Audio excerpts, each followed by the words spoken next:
adversity. When our medium-term financial plan predicted a £26 million additional cost pressure, it is accurate to say that we have not seen a challenge like this in the history of Monmouthshire County Council. You have to go back to the days of the 70s to see inflation on RPI that we have seen in the last year. With that, we have produced a budget which gives council tax set significantly below inflation at 5.95%. That's inflation busting in terms of some of the inquiries that were made some months ago by the Leader of the Opposition of double-figure increases. Increases of £500,000 in our cost of living fund, in addition to that supplied by the Welsh Government, a net increase in over 5% in our schools budget, a £5.4 million increase in health and social care, a budget in which the balance of the requirements... Sorry, is there a problem online? Okay. A budget which in... Are we okay? Okay, so I'll return. So we have seen an increase in our cost of living fund, in addition to that supplied by Welsh Government of £500,000, a net increase over 5% in our schools budget, a £5.4 million increase in health and social care, and a budget which, in the balance of the requirements of the unprecedented pressures that we have seen, delivers core services for our county and our community through an extensive and comprehensive set of savings. This is a budget which has tripled consultation with our community on last year's performance. You have previously heard in this chamber declarations from other parties that they have always managed in previous years. Let me be absolutely clear that in the history of our county council, it has never seen a year like this. We have never seen a £26 million predicted shortfall in our budget, which is what we see for 22 to 23. This is a very, very large shortfall for us as a council, and we are not alone. Councils across Wales are facing similar and larger shortfalls. We need to be clear, this is not a Monmouthshire problem. This is not just a Welsh problem. This is an endemic UK problem in funding shortfalls for councils, meeting excessive inflation. These shortfalls aren't just a we're all in it together situation. These shortfalls are, and I have used this word many times in the past few months, unprecedented. The speed at which inflation and other pressures has risen is unique, and it combines with over a decade of low funding and concentration on the slimming of council budgets and services through austerity and a period of incredibly low inflation, over a period of incredibly low inflation. Consequently, as inflation has now raised, we have seen, as many of the councils, many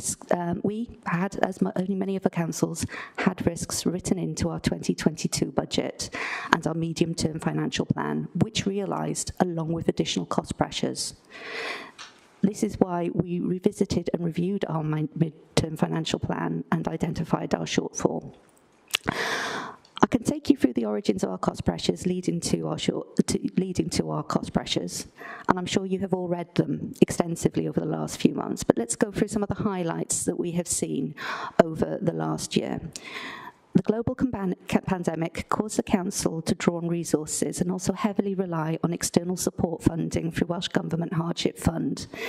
This totalled some 36 million, which provided an ability to survive at a last-minute push to push summer funds into our resources.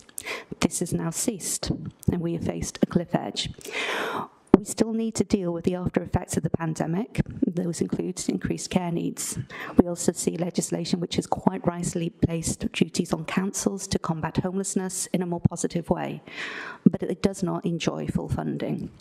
We are also dealing with the effects of the Ukraine. The activities of Russia in the run-up to the invasion started a spike in energy prices through its involvement in OPEC Plus and limiting oil production post-pandemic. Further sanctions on gas have also affected this. We are also hosting additional refugees escaping the brutal and unjust war in Ukraine, a scale of which we have not seen in Europe since the Bosnian genocide of the early 90s. energy costs have nothing short of skyrocketed. Both the pandemic and Brexit have led to supply scarcity and exacerbated inflation. CPI still sat at 10.1% in January when it was last reported, and RPI peaked at 14.2% late last year. It remains at 13.4% now in January. We await February's figures.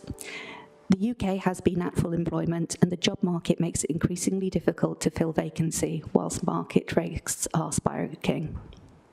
Similarly, our pay awards expected under the last year's MTFP are now expected to be significantly higher than previous years. And meanwhile, the 6-week government of Liz Truss did have an effect on the UK economy, which affected our ability to borrow overnight to the tune of £2.5 million in the next financial year. We have now been able to adjust that figure, but we are still reeling. The cost of living crisis means there is a reduced demand for income-generating services from our council, while debt recovery is challenged. It goes on, but can be summarised as inflation, sparse supply chains, a fully employed labour market, an energy crisis, rising interest rates, and contracting economic growth. A perfect storm.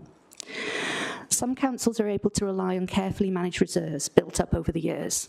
We are not in this position. When we entered this process, we held the third smallest reserves in the country. The reserves had not been built up over the years for the inevitable economic squeeze that would follow a decade of low inflation. The only discernible build-up of reserves was seen during the panic when when the additional funding was made available to the council from Welsh Government.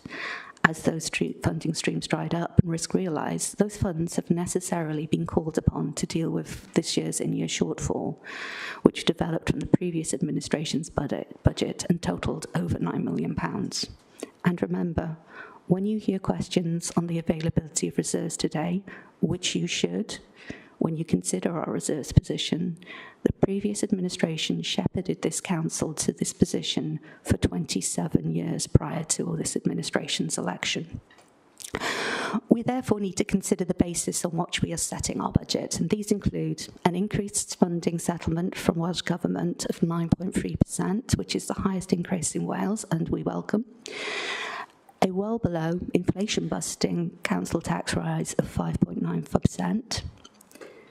Cost pressures upon services of £11.9 million. I'm sorry, are we bored of the budget all over there? Thank you. Energy costs of 4.2 million. I'll wait until you're finished, Phil.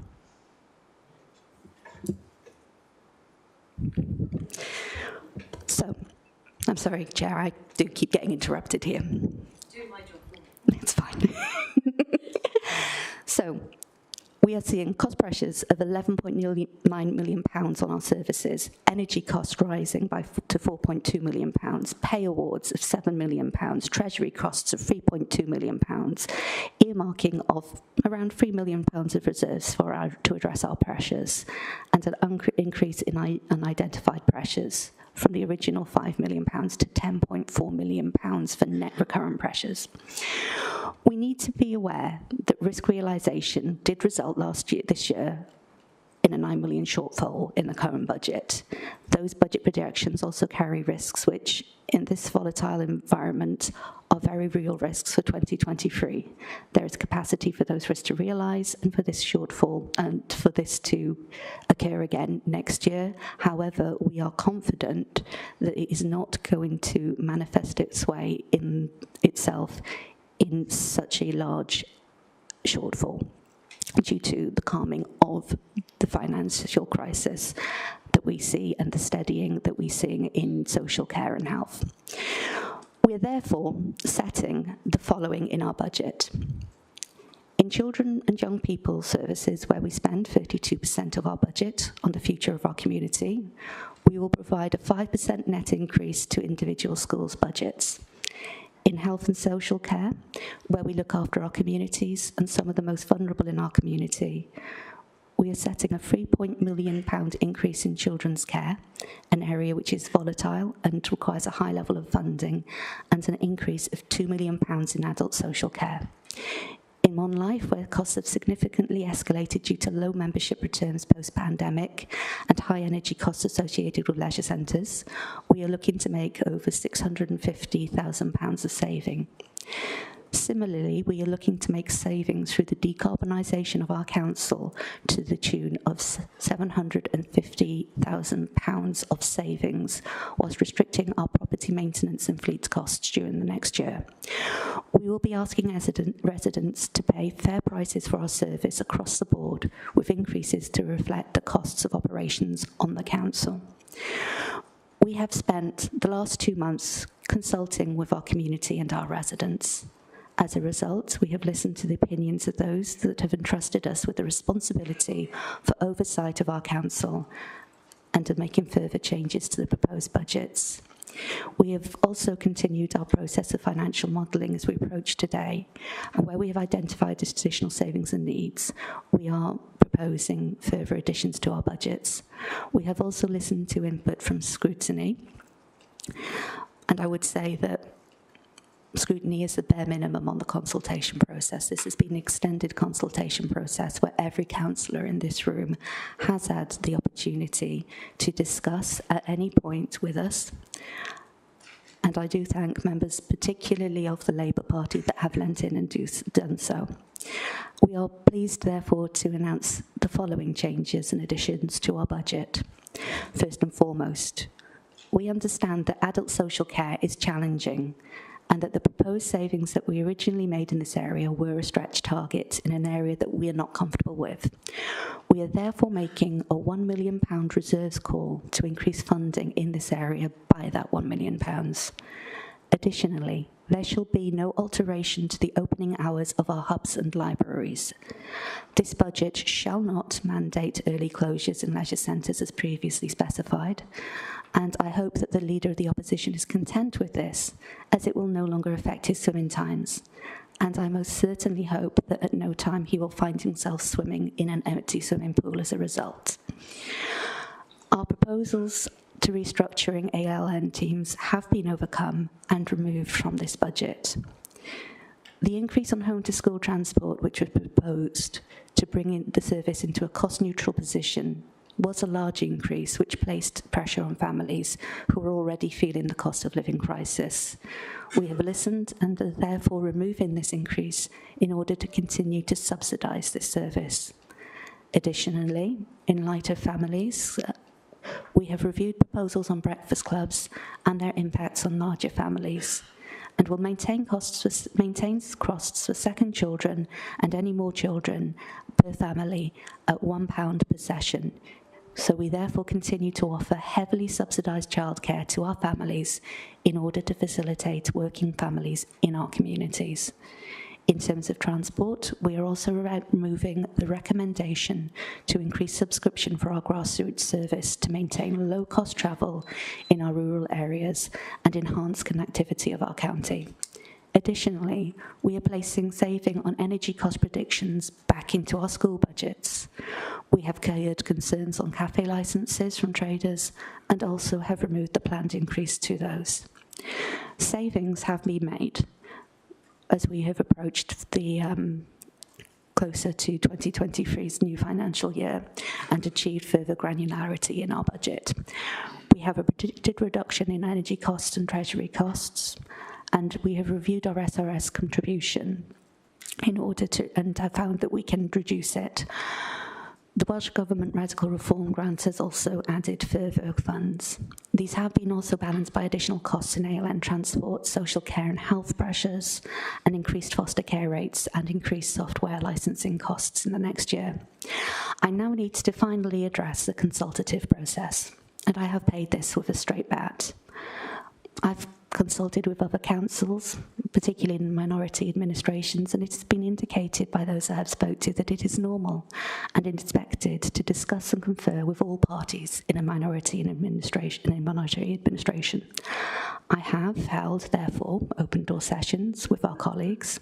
I have offered meetings with our colleagues. I have contacted individual leaders, and I have stated clearly that my door is open. In return, leaders across this chamber have refused to meet with me. I have been informed that they whipped their groups to refuse to speak to me. In one instance, a group was whipped to not attend any open door. In other instances, a group leader rode back from open doors when it was made clear that the intention was, quite honestly and openly, to use the feedback given by our colleagues across this council to, heaven forbid, build a budget that we can agree on as mandated by law and the good people of this county, as they elected every single councillor in this chamber to do. Conversely, those same leaders pushed heavily for this meeting and stated their full open intention to pass our budget next week. Colleagues, I fear we are in a position where political will is to waste this individual meeting for individual political agendas not linked to the good of this county. We are expected by both our electorate and the law to pass a budget, and I would challenge all my colleagues in this chamber to consider their duty as elected by their residents to buck the trend that they are setting in this council and in danger of establishing a petty arguing and minor political grandstanding piece to prevent any progress in our county. Thank you, Chair. I would end with saying that I would ask people to get off their thumbs in this meeting and work to pass a budget today rather than creating a spectacle and a waste of council time and resources. Thank you. Thank you, Councillor Garrick. Councillors, in my great enthusiasm to hear you debate the budget, I missed a couple of things. Do I have any apologies for absence? Nope. And any declarations of interest? Okay. Councillor Murphy. Madam Chair, we recognise that this has been the toughest budget round for a long time. It's involved officers spending hundreds of hours working on mandates, trying to find trying their very best to look at staffing levels, service redesign, alternative suppliers and many other aspects of their expenditure to try to achieve the savings required. Indeed, it's been a very challenging year. When we set the budget last year, we had forecast a difficult road ahead, hence why we, over 2 years or so, added some £10 million to reserve in anticipation of difficulty, not only in the current year, but in the 23-24 as well. We were aided in this in the last year of our administration by substantial grants from Welsh Government due to COVID. However, no one could have foreseen at that time what would be happening in the world at the moment and its effect on costs. Officers need to be clear on Cabinet's priorities when considering how to go about their budget planning. This time, it seems as though Cabinet spent a considerable amount of time going through the mandates, but had a principle of putting people first. This is a very laudable view to take. However, it misses the wider picture. Both families and businesses are in considerable difficulty with their finances in many cases. Proposals were made here that would only add to their misery. There were many proposals in the document that went out for consultation. It has been suggested that it was never the intention for all of them to remain. Why were they there then? This approach only heightens people's anxiety. It's an irresponsible approach, in my opinion. A 5.95% increase in council tax, still there, but should it be in the current climate? Additional transport costs for those who have children on concessionary transport, gone. Additional breakfast club charges for those who access them. These charges clearly will have a greater impact on families with several children. Revised downwards, but should it be there at all? Possible extra costs associated with the withdrawal of support from Gwent Music, still there but potentially damaging. The list goes on, including the 10.1% increase on most fees and charges. There were also increased charges for those accessing the grassroots bus, gone. Restrictions are being placed on the times that leisure centres are going to open and cuts to library spending, which could limit exercise and well-being for many when we have spent a lot of money on those facilities for the public good. We treat on this too. However, if we are being successful in attracting people back to our leisure centres, why are we restricting the opening times? We invested in these services to attract additional use and income. Cutting is counterproductive. Businesses are bleeding to death, especially in the hospitality sector. Our high streets are dying. Energy costs, although subsidised by government at the moment, will have less subsidy going forward. These are in a perilous state. So what was proposed here? Outside table licences proposed to go up by 3,000%. Gone. Losing exceptional support for business rates. I know that hasn't been claimed previously, but it might be needed this time. Business and community support by MCC restricted. Car parking charges to increase after consultation, as are charges at the Severn Tunnel station car park. Clearly, this wasn't thought through thoroughly enough. Residents and officers need consistency if they are to have trust. Madam Chair, I set out stating this was a very difficult process and that the challenges are great, but this budget doesn't look wide enough at the economy of Monmouthshire and the plight of its residents.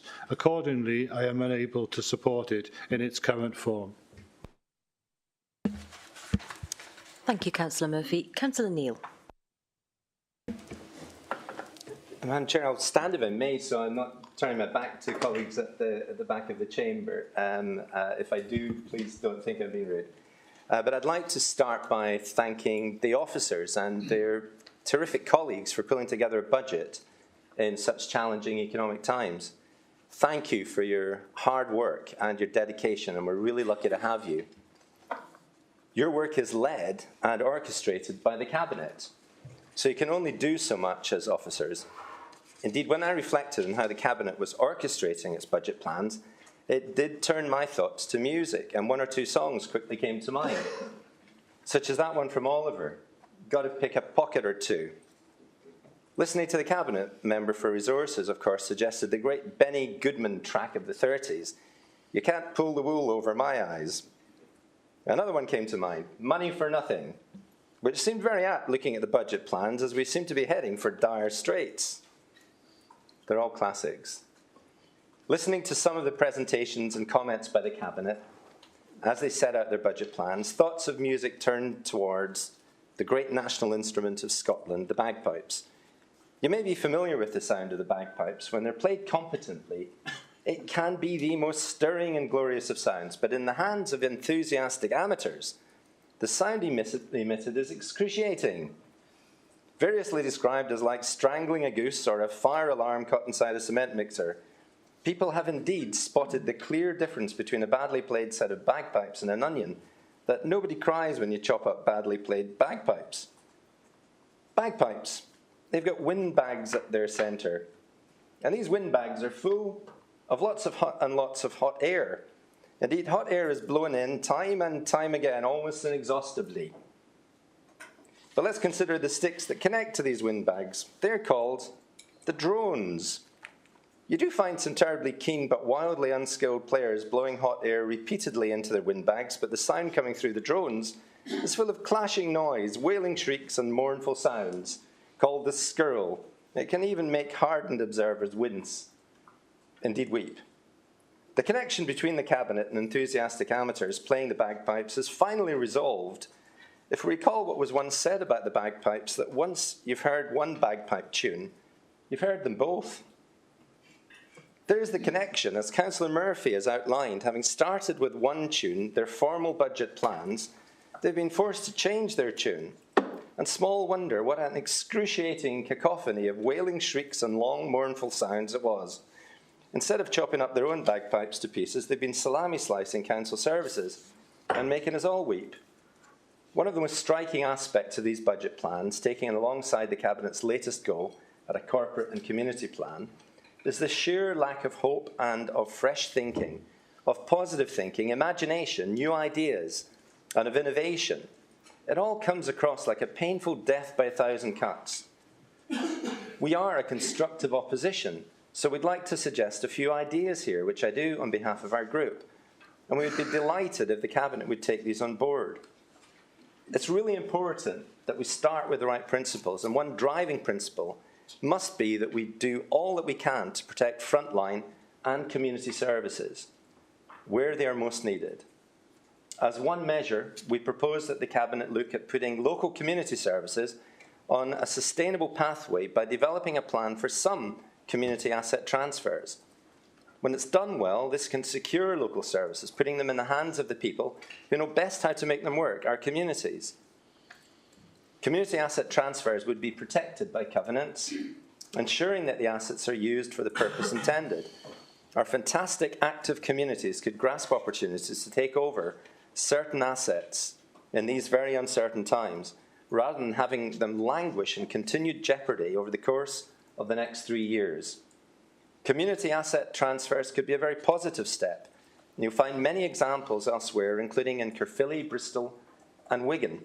In the same vein of supporting services that are clearly at real risk, the Cabinet should surely look to develop charitable foundations or trusts as a positive way forward for Gwent music and indeed the wider arts, rather than just removing all support.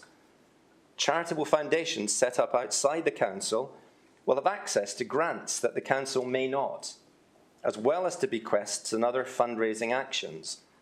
Again, this approach may not only safeguard but actually improve these vital cultural services for our communities.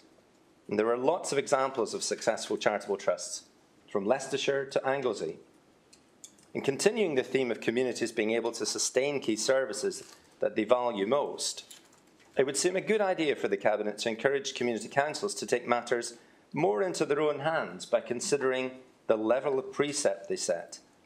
It's very variable across the county, with some community councils having substantial precept balances and income, and with it much more independence. Other wards have much lower precepts, and as a result, they are more dependent on the county council. This could, for example, support grass cutting, and given that the budget proposals include further reduction in grass cuts from 14 to 10, this approach may well be timely. Transport is absolutely vital to residents, particularly in our rural communities. And we propose an ambitious approach to take full advantage of the millions of pounds of investment over the last decade in the digital highway, superfast broadband. There are already many examples of residents helping other residents with lifts in some communities, and this initiative would build on that, but take it into the digital age, developing a county-wide web-based approach. It would match up car drivers with residents who need a lift across the county. I applaud Councillor Mabey and Councillor Griffiths for responding positively to this idea, but I would encourage them and the officers involved to be more ambitious, to pilot a model in Monmouthshire that could be scaled up for the whole of Wales and indeed beyond. As the Welsh Government has made clear it will not support further road building, the time is now to approach them with this plan to provide a web-based, major new alternative to poor public transport infrastructure, one that would cut traffic on our roads, reduce pollution, and potentially transform lives where people are unable to travel just to meet up with friends or go shopping or go to the doctors without the expense of a taxi. It always helps when there are existing working models of this concept, and there are. But let's not go for a poor quality option. Let's be ambitious and get the Welsh Government on board to help us to develop breakthrough, web-based 21st century system for Monmouthshire and then Wales. Supporting the most vulnerable in our communities has never been more important when services are being cut and charges raised steeply. In many of our communities, support is already generously provided by many residents to older, more vulnerable people. But again, this is very variable. There is a great deal of unmet care need in Monmouthshire, over 2,000 hours per week. Yet there is a tremendous potential to build on the strength of our communities, enabling the more frail and vulnerable to stay in their own homes and remain part of their communities. And where otherwise it would be a struggle or simply impossible, to help them return safely from hospital. As a council, we can build this system across our county, building on what we already have, for a county-wide approach to providing community-based support for the frail and the vulnerable. There are some great examples of this around the UK and here in Wales, in Solvacare in Pembrokeshire. Could the council develop a Monmouthshire Gold Card in tandem with our small businesses? This could be developed, for example, for our over 60s and people with disability, offering discounts, perhaps on particular days of the week. It could equally be applied for access to our leisure centres and theatres during low usage periods. It would have the potential to stimulate business, leisure and culture. There are really good examples in Hillingdon, and in Derbyshire have just such a gold card. And as a final thought, we think the Cabinet should abandon its plans to terminate our community improvement teams. It's not a huge expenditure, around £70,000, but these teams are much valued by our communities. In fact, why don't we go one step further and add to the way we support our communities by introducing a volunteer support programme, yes, for council employees, 3 to 5 days per year, offering direct support to our communities and focused on specific activities. This would equate to thousands of days of additional community support every year. Staff would choose from specified voluntary groups and charities, but it should include litter picking. If we work directly under the guidance of our existing wonderful litter picking groups in our communities, we could really focus on those areas that are less well covered, and then impress on the Welsh Government that our commitment is unsurpassed, so we need them to focus on our major roads. There are successful employee volunteer schemes elsewhere, for example in Caerphilly and in Surrey. And why don't we reinforce this commitment to keeping our roadsides clean by actually increasing our enforcement of fixed penalty notices for littering? This is a major eyesore for our residents and a costly deterrent for tourism. No penalties have been handed out at all this financial year, whilst the problem has got visibly worse. We have the power, let's use it, and not be like Nero, fiddling while Rome burns. Which brings me back to the bagpipes. Let's not have a constant diet of mournful wailing and a dearth of hope. Monmouthshire deserves better than that, and we urge you to inject these positive approaches into your plans. Thank you, Councillor Neil. Councillor Birch. Councillor Neil raises some very interesting ideas and interesting suggestions, none of which I think have very much relevance to this budget. We are in a challenging situation, along with every other council in the UK, but this budget, I believe, sets out our path to firmer ground. The costs of providing services have risen rapidly since 2021, worsened by Brexit inflation, unsupported energy costs and by the ongoing impacts of the pandemic. Much of this pressure, as Councillor Murphy has said, was evident previously, but it has hit us since. Our risks have been realised. In my own areas of Cabinet responsibility, I am proud that in Wales the Welsh Government has required us to house anyone who becomes homeless and to do more to prevent homelessness and to work to ensure that homelessness is rare, brief and unrepeated. That is absolutely the right thing to do, in contrast to England, where the numbers of people rough sleeping are increasing. But it is resource intensive, needing skilled and dedicated staff. We are reconfiguring services to support homeless people at a time of rising homelessness.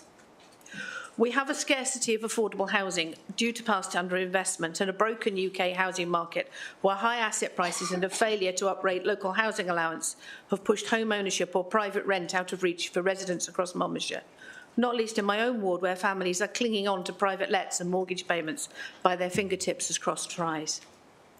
In the short term, reconfiguring these services is costing the Council considerably more in staffing and in accommodation costs, although housing people saves in health and other budgets, and many of the extra costs have been underwritten by Welsh Government. However, we are starting to move at pace and at scale to reduce the use of bed and breakfast by leasing and purchasing alternative accommodation. If we can increase the provision of affordable housing and move people more quickly into permanent accommodation with the support they need, our costs should fall. Anyone can become homeless. The important thing here is that we are ensuring that an episode of homelessness does not ruin lives. In Mon Life, we inherited stretching income targets that were not achievable in a cost of living crisis and have seen energy and staffing costs rise. I am pleased to say that leisure centre membership has returned to pre-pandemic levels. The cost of providing the existing range of services has risen, but has been offset by reducing management hours and by greater reliance on grant funding. Mon Life will continue to be marketing and data-driven and customer-focused, but I'm delighted that we will no longer need to mandate the very minimal reduction in summer opening hours that was planned. We've listened to the concerns of regular swimmers and gym members, not just Councillor John. We've been fortunate in securing funding for change projects in museums and countryside and rights of way, and are awaiting news of bids for play and active travel. Councillor Neil is right. We do need to work more closely with our community councils and with volunteers, and countryside is an area, and rights of way are an area where we are already doing that. That equal partnership is not the approach that was always taken by the previous administration. Again, our focus is on well-being, on challenging inequality and on decarbonisation. MonLife supports young people and families through play scheme and youth service provision.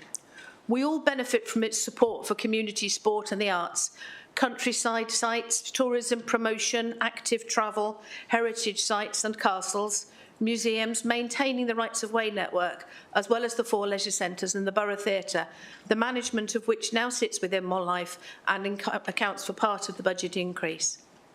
I think it is worth remembering that even with the increase in costs, these services, which contribute so much to quality of life in Monmouthshire, will now cost a grand total of £1.24 per resident per week, a very small part of this council's budget. Yes, we are working in concert with our communities. Yes, we are working where appropriate with voluntary groups and with community councils.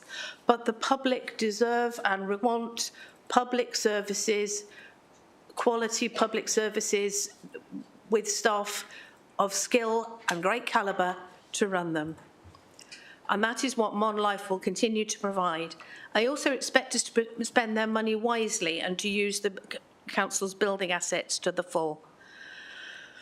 And returning to carbonisation, we are working rapidly to reduce the energy usage and increase renewables generation on our leisure sites. And for instance, we will shortly be installing pool covers. A simple measure, perhaps you will say it's not innovative, but it will save energy and was neglected by the previous administration. I'm pleased to clarify our approach to the review of assets, which will be carried out over the next few months, and I hope Councillor Neil will welcome it. As set out in the report, the aims of the review will be to reduce the running costs and climate impact of our services, to ensure that all of our services and public buildings are fully accessible, which has not always happened, to put our partnerships with the managers of community and cultural buildings in MCC ownership on a long-term and sustainable footing, which maximises their funding opportunities and community benefit and reduces any hidden subsidy. We want to increase the rental income for the council where it's appropriate to do so, not necessarily in those community buildings, but in our other opportunities, and consider the best way to repurpose or redevelop any surplus or underused assets to deliver our corporate and community plan priorities and the priorities of our communities, bringing a report and an options appraisal to Cabinet before any disposal is considered. We are absolutely committed to supporting Monmouthshire's rich cultural life and vibrant cultural industries, and our partnerships with organisations such as the Melville, Dance Blast, Drill Hall, Bridges Community Centre and the many community centres across the county are an essential part of that.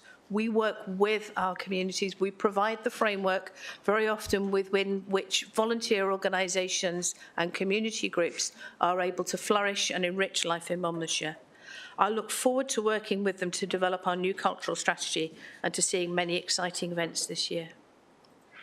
Lastly, community safety, which has been underfunded in the past and is an increasing concern. Again, by a small revenue increase for a new post, we will be able to make better use of existing resources of CCTV assets and work more effectively with communities and the police. The fear of crime often has greater impact than crime itself. People have told us that they don't always feel safe in Monmouthshire, and we're acting to change that. Another musical reference. We are in tough times, but we are tough and we have got going. We have already made progress on many of the changes that are needed to drive value for money in the medium term. As has been alluded to, this budget carries risk because we are in risky times. We have based our forecast on the Office for Budget Responsibility and our Treasury forecast and built in the lingering impacts of Trussonomics, but with a volatile international situation, an escalating climate emergency and mismanagement of the UK economy, who knows what's going to happen in the next year? What that means for us as a council is that if costs rise, we will have to manage them within the budget set out, which include modest contingencies. There can be no further withdrawal on reserves. The decisions made at Westminster have damaged the lives and opportunities of people in Monmouthshire for 13 years, and there is a limit to what this council or the Welsh Government can do to protect them. The reality we face is that people on low incomes in Monmouthshire are some of the poorest in Europe, and we have become one of the most unequal societies. Yes, we have wonderful, vibrant community activity, but we cannot rely entirely on volunteers. There are costs to inequality, and many are borne by our public services.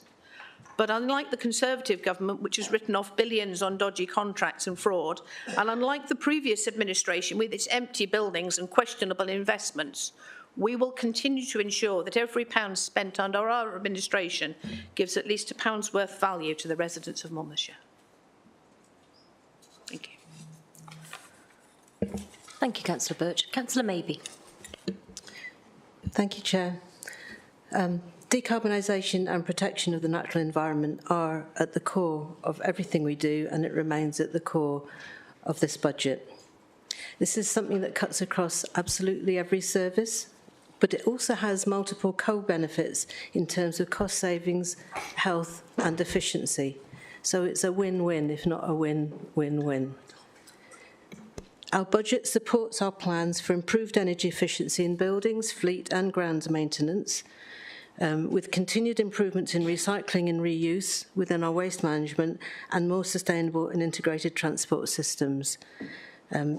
Much of the major investment required is the subject of external funding bids, and we will continue to push for that, and officers have been working extremely hard to make funding bids, particularly in the realm of transport. I think it's probably fair to say, and this has been recognised across the country, that after years of privatisation and austerity, our rail and bus networks in the UK are broken.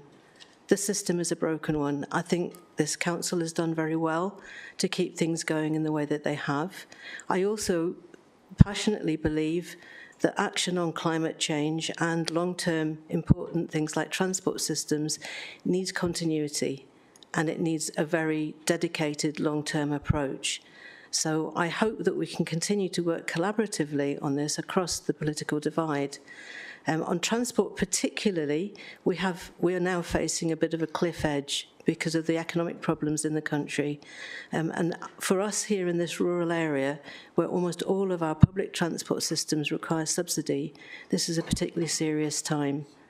I absolutely agree that we need to look at community transport systems and how we can further support those to fill those gaps. But I also think that we need to push forward on reviewing our transport system as a whole, and we will be working on our local transport plans this coming year, and trying to see what we can do to further improve efficiencies and to fill those gaps. Our response on the grassroots system in particular, and the reason that we made a change on that, we had thought perhaps we could increase the reliability of the income on that by introducing an annual fee. But very, very recent news that we received during the consultation period about the phasing out of the emergency bus funding made us think again on that. So it was a response to circumstances and a response to new news. I'd like to just also refer back to one particular point made about grass cutting. I think that's a very good example of where you have co-benefits, where there's a win-win. The reduced number of mowing, the reduced mowing incidents, what's the right word for it? The reduced number of mows a year actually fits in with the nature isn't neat approach, which improves biodiversity. Fortunately, that also is a cost efficiency, so that's a good example where the two go hand in hand, as is very, very often the case. So we hope that we will not actually lose out by having to make cost savings on that basis, that the two will work together. I think that's all I want to say. And on the litter side, yes, I had the pleasure of spending time in the Monmouth Town ditch a couple of weekends ago for the first time ever. I was pleasantly surprised about how little litter there was, but I was informed by other litter pickers that that's because of the work they'd been doing recently and that they'd pulled entire trolleys out from the town ditch. But I do recommend litter picking to my colleagues because you see parts of your town that you maybe never knew before. I think it's difficult. I do seriously think it's difficult for us to have to rely on volunteers, and I think littering is a scourge across the whole country. It's horrible to see litter along the side of motorways, A roads, etc. While we can do something about that as volunteers within our own communities, it's very difficult to tackle the enormity of it. I actually think that Monmouthshire County Council's waste management systems are something that we all should be rightly proud of, and I commend the opposition on the work that they've done on that in the past, but we constantly have to do more. And that's another example where there are co-benefits. There is no loss in improving those litter systems. And I think I've probably talked enough now, so I'm going to stop there, except to say, just to reassure you, that the budget absolutely focuses on decarbonisation, and there is no loss of our momentum towards achieving that. Thank you. Thank you, Councillor Maybe. Councillor Eason.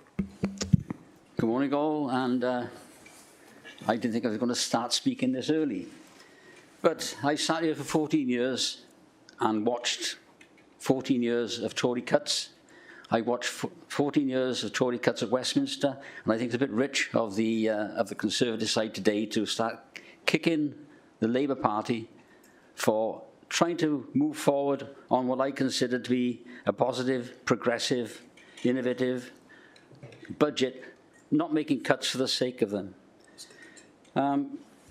There will be challenges for Monlife, because we're keeping open as best we can what other councils across Wales and England are closing. There will be challenges, and I'm sure that Monlife particularly will rise to those challenges. I won't repeat I can't remember every word of it, but I won't repeat exactly what Rachel has said. It was a very good budget, and it illustrates our attempt as a party to look after the vulnerable, to look after the people who need help, particularly I say in my ward, where there's a lot of deprivation. But I don't want to say a lot more, but I do feel that Councillor Neil was rather false in denigrating his national musical instrument, the bagpipe. I think that was wrong. But I believe that this budget has a sweet smell of a nice harp. Thank you.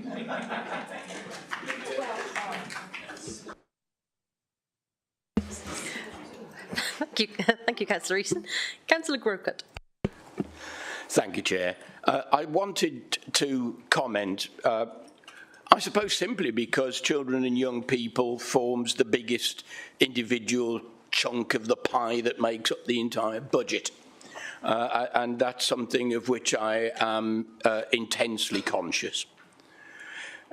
I wonder if I could start by agreeing with something that Councillor Murphy said, and that was when he was talking about the quality of our officers. And the first day I met my chief officer when I was given my cabinet post, he said to me that he had already met with his departmental management team and that they had already started the process of transferring what had been our election manifesto into the actual policies of Monmouthshire County Council. A few months on down the line, I am really proud at what we have achieved, really with very little additional money, and of course, as the year has gone on, the money that was there has largely evaporated. We have already heard from Councillor Garrick of the impact of 2 weeks of catastrophic government by Liz Truss and her Chancellor, who added £3 million to our costs in this very small county of ours. My goodness, colleagues, what I could have done in our schools with over £3 million. And instead, the government of our country gave it to their friends. I remember the headlines in the paper that as the bond market was collapsing, the Chancellor was at a party with hedge fund owners. I am proud of what has been achieved, and what is at the heart of that is a shift in the way that we operate. And it upsets me no end when I hear leaders of the opposition saying that in our planning, in our financial matters, it is not clear how we are supporting the vulnerable, the underachieving, and those people who, in our manifesto, we made it clear would be at the heart of our vision for education in Monmouthshire. I think many of you know that I spent most of my professional life working in education. I first became a teacher in 1971. I would think that it is quite likely that the leader of the opposition was barely out of nappies at that point. And rumour has it... He's a twinkle in his father's eye. Rumour has it that the opposition education spokesman's parents were barely out of nappies. I am not going to take from them how we should run our schools for the benefit of those children who for years in this county have failed. Let's remember that when the opposition were in power, at Key Stage 4 in our comprehensive schools, free school meals children were performing the worst in Wales. That's a disgrace. We look to our schools and we are now changing the way that they operate. And so I'd like just to go through a few ways in which I can illustrate that as an administration we are changing the whole way in which we seek to operate.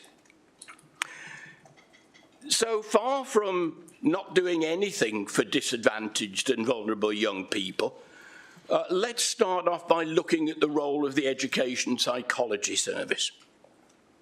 They're now going far beyond doing simple individual casework. In the old days, schools waited till things had gone badly wrong and then asked for an ed psych to come and try and make it right. The cost of the sticking plasters that needed got bigger and bigger every year. And so what we are now doing is seeking to address the reasons why children reach crisis point. Now that is a far better way that meets the needs of individuals. Our schools are now going through a training program called Trauma Informed Schools. They're also, in fact, every school bar one, including our 4 comprehensive schools, have members of staff who have gone through the training for the program called Emotional Literacy Support. You might have heard them in your school governing bodies called the ELSA staff, who provide for children who have been facing the impact of pandemic, the fear of return to school, the impact of family breakdown, and so on.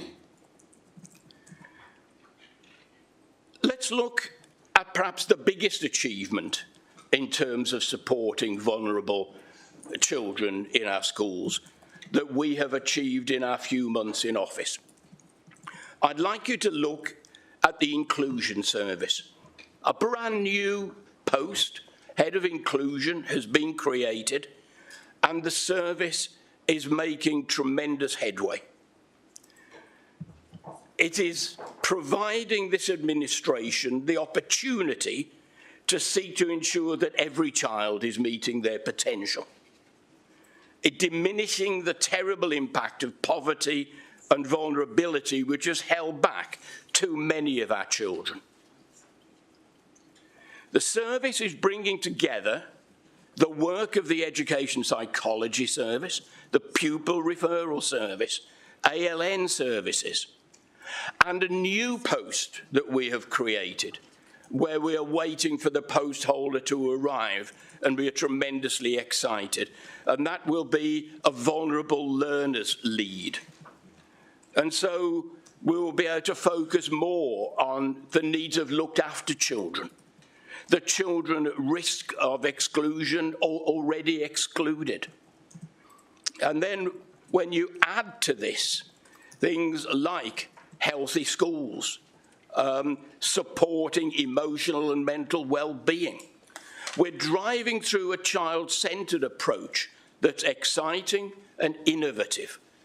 And so please don't say that this administration is not doing anything for the disadvantaged and for those who traditionally have failed in Monmouthshire schools. I think that it is the responsibility of all of us in Cabinet to listen carefully today and then, if necessary, next Thursday. I will certainly be open to any suggestions for how we might move forward and come to a position where we can agree a budget. But I would also ask the opposition to note the tremendous strides that we have made, the way that we are refocusing our additional learning needs and our provision generally across schools, so that they are aimed at meeting individual need rather than collective need of large numbers of people with one simple answer, which has failed us so badly in the past. And so I commend this budget. It is enabling education in this county to achieve what we set out to achieve very clearly in our manifesto that brought us into office. And so, with the very clear comment that we will need to have discussions, and I think we all appreciate that, in order to get this budget through as a minority administration. We will not lose sight of our goal. We will not lose sight of our manifesto, because that is what we've voted in to do. But at the same time, let me be clear that there will be discussions and that we, as responsible local politicians, will enter into those in a spirit of true compromise. And let's get things done, because from my perspective, it is the needs of our children that is at the heart of what I try to achieve. Thank you, Chair. Thank you, Councillor Grocott. Councillor Thomas. Diolch, Cadeirydd. Thank you, Chair. I'm not going to get into any sort of diatribe about, music and songs today. The area that I am responsible for is too important for that. I very much commend this budget.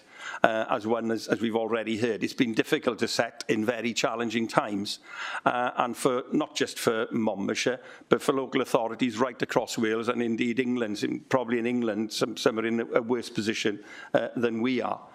I would like to express my thanks to my chief officer and other officers, finance, etc., for the advice as we've gone through this quite difficult process and long process, and we have spent time on it to try and get it as absolutely right as we can.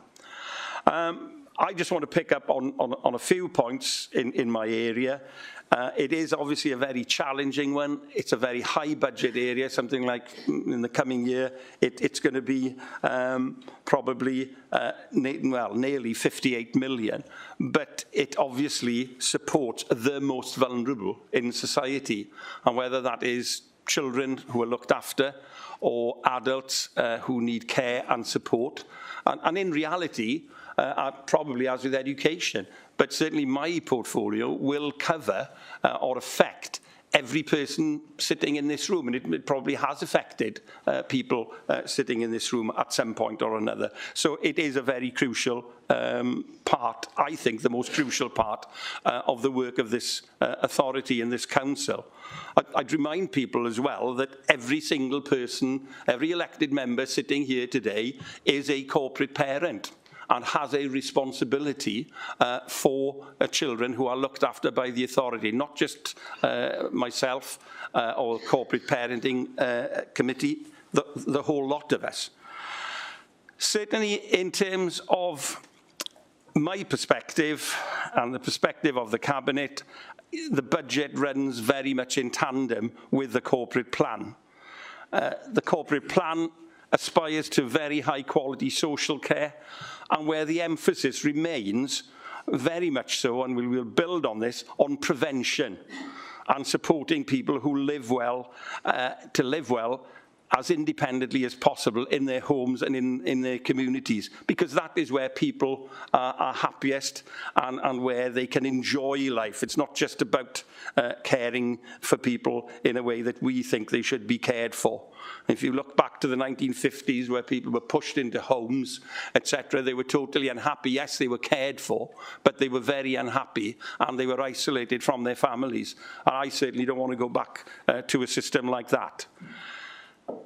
There is significant challenge ahead, and there is a great deal to do.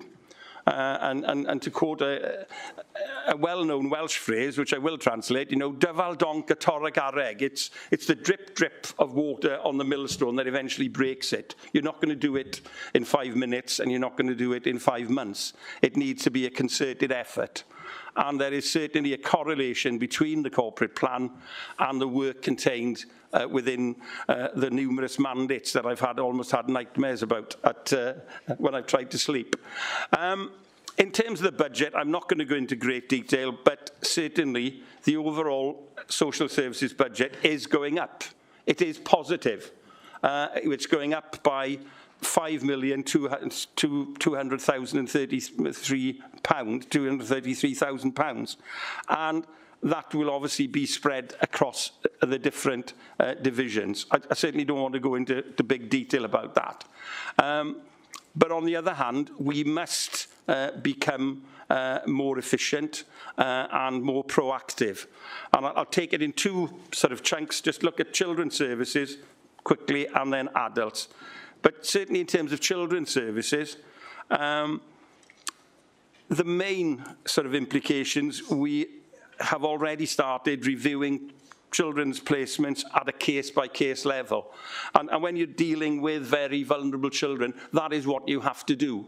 And if you watched the news last night, the terrible news of that, the remains of a very young baby being found, you can see how high risk children's services, actually the risks that they actually have to face day on day, and decisions that they make which are not about counting pencils, but about actually young people's lives and how they live that out. So yes, reviewing children's placements case by case, emphasis on individual care, planning together with obviously placement development, expanding, looking to extend the work of the family time services, which is basically a service where there's been marital breakdown and where children need to be supervised. And that has been an expensive area where we've had to bring in costly private services to do that.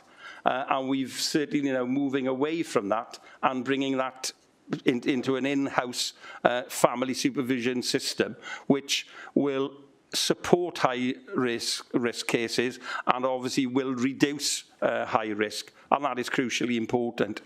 And one of the key things that we've been looking at since I've taken over a few months ago is the issue of risk mitigation. And the emphasis continues to be on in-house, in-county provision for children, looking for opportunities to allow children to be cared for closer to their families and closer to their communities, in their schools and in their friendship groups, so that they can remain part of that wider network, and that is crucially important.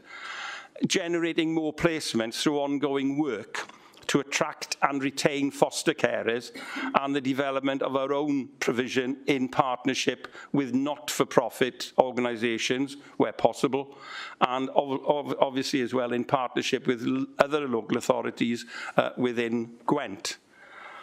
All care planning, reviewing is undertaken from a child-focused perspective, as you would expect. And while support for longer-term resilience and independence to prepare children for adult life, and that is crucially important. If you look in the past at some of the outcomes in terms of education or in terms of life chances for children looked after, they have been relatively poor, and that now is improving.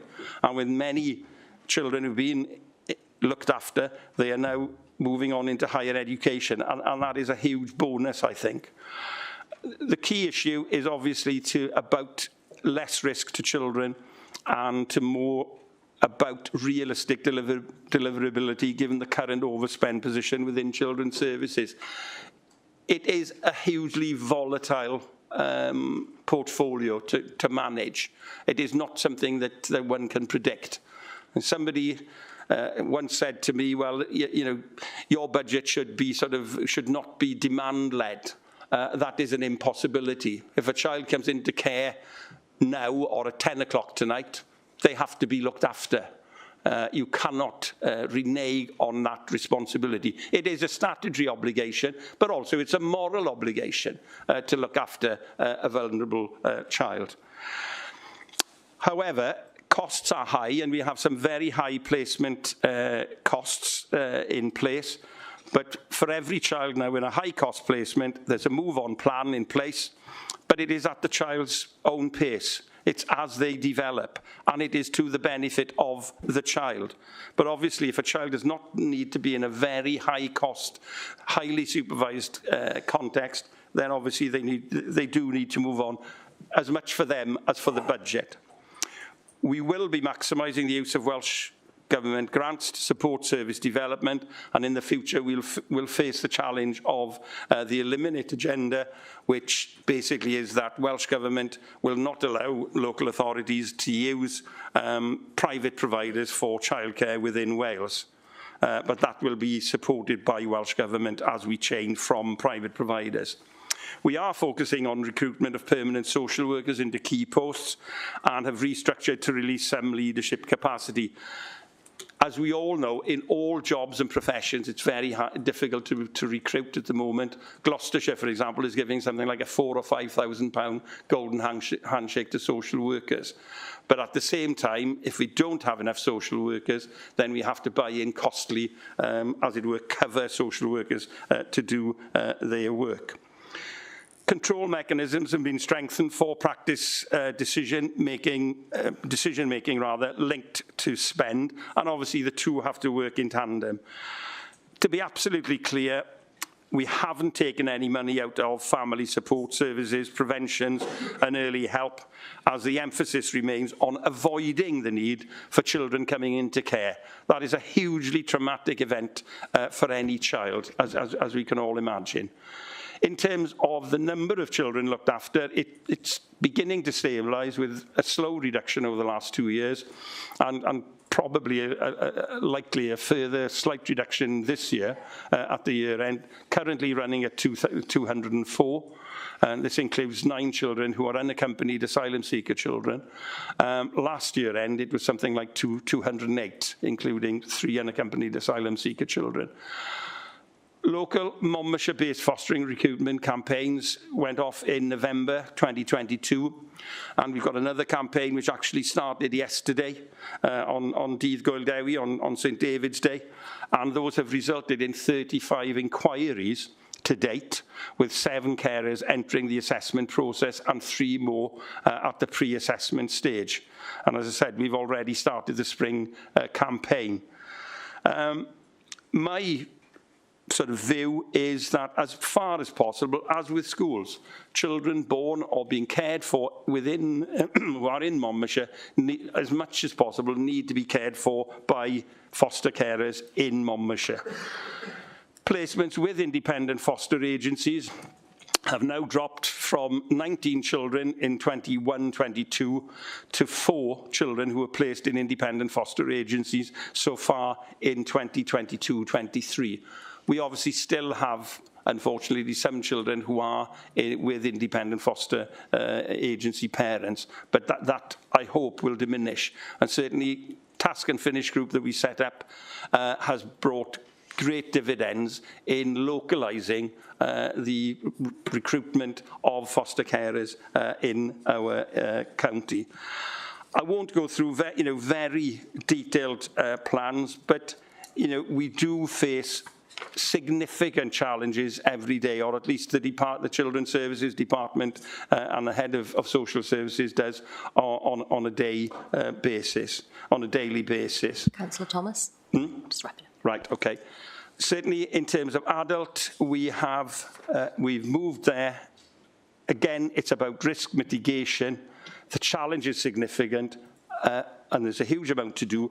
But again, without going through all of it, all of our practices is based on early help and prevention, keeping people in the homes that they are familiar with. And certainly we will now, going forward, improve on controlling adult care, but obviously for the benefit of the people. So although we're in challenging times that we're all facing, we're very much moving in the right direction for both children's services and adults. Diolch yn fawr, thank you. Thank you, Councillor Thomas. Councillor Sandals. Diolch, Chair. As most people here know, I'm proud to be a local authority foster carer and would like to put some points forward, although Councillor Thomas has already mentioned quite a few of them. Councillor Thomas, yours has been a tremendously difficult portfolio to navigate and balance. However, we are proud that you've managed to safeguard our most vulnerable, and particularly our young people that are looked after. Monmouthshire's initiative is to bring as many fostering families in-house in the future and reduce our need for private fostering agencies. And this will have so many benefits for all of them, and thus, some of them being, our young people in Monmouthshire will be welcomed, loved and cared for, as you said, by Monmouthshire people and families that live in Monmouthshire.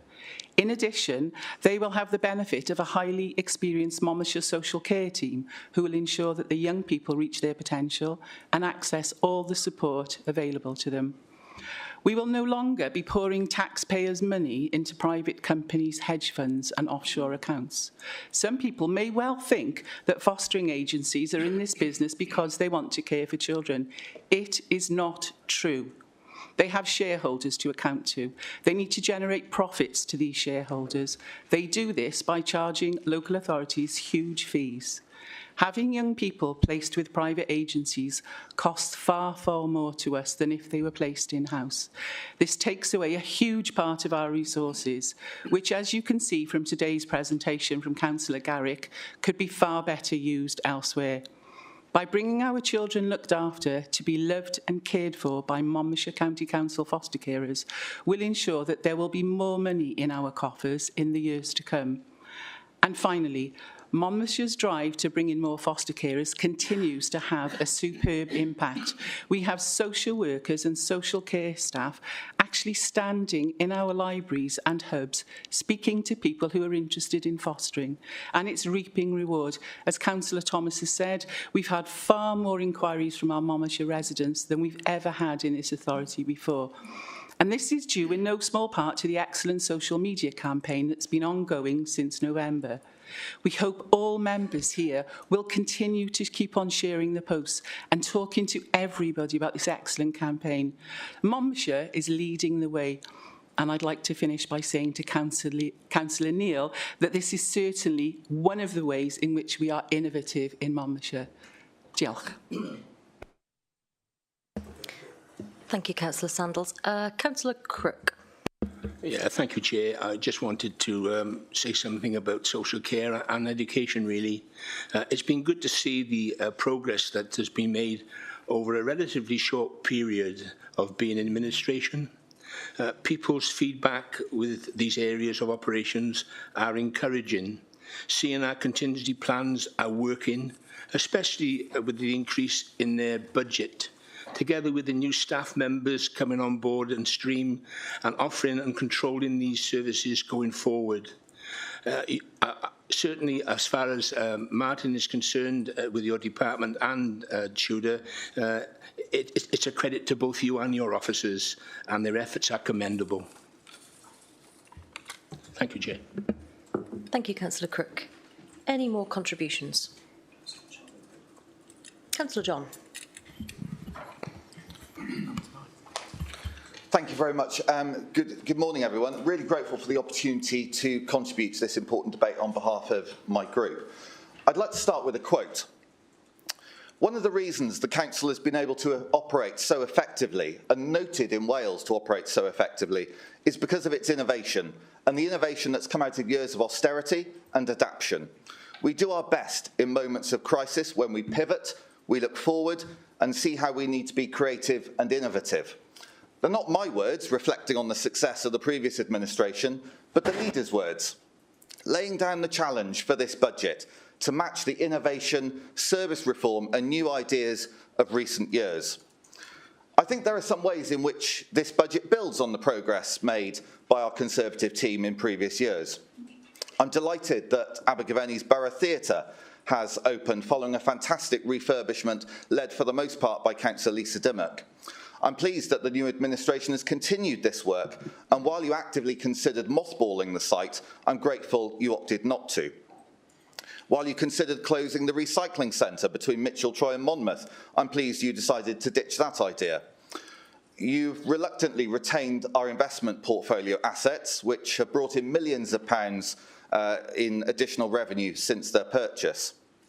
You've changed your position on the Bridges Centre, and I look forward to hearing from Councillor Fuchs in this debate explaining that and also defending the cuts in this budget.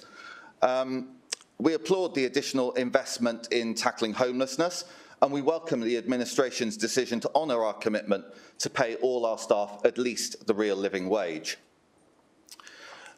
We heard earlier about the changes that have been implemented recently to the additional learning needs staffing structure. Of course, those were initiated by Councillor Paul Pavia, but implemented under this administration.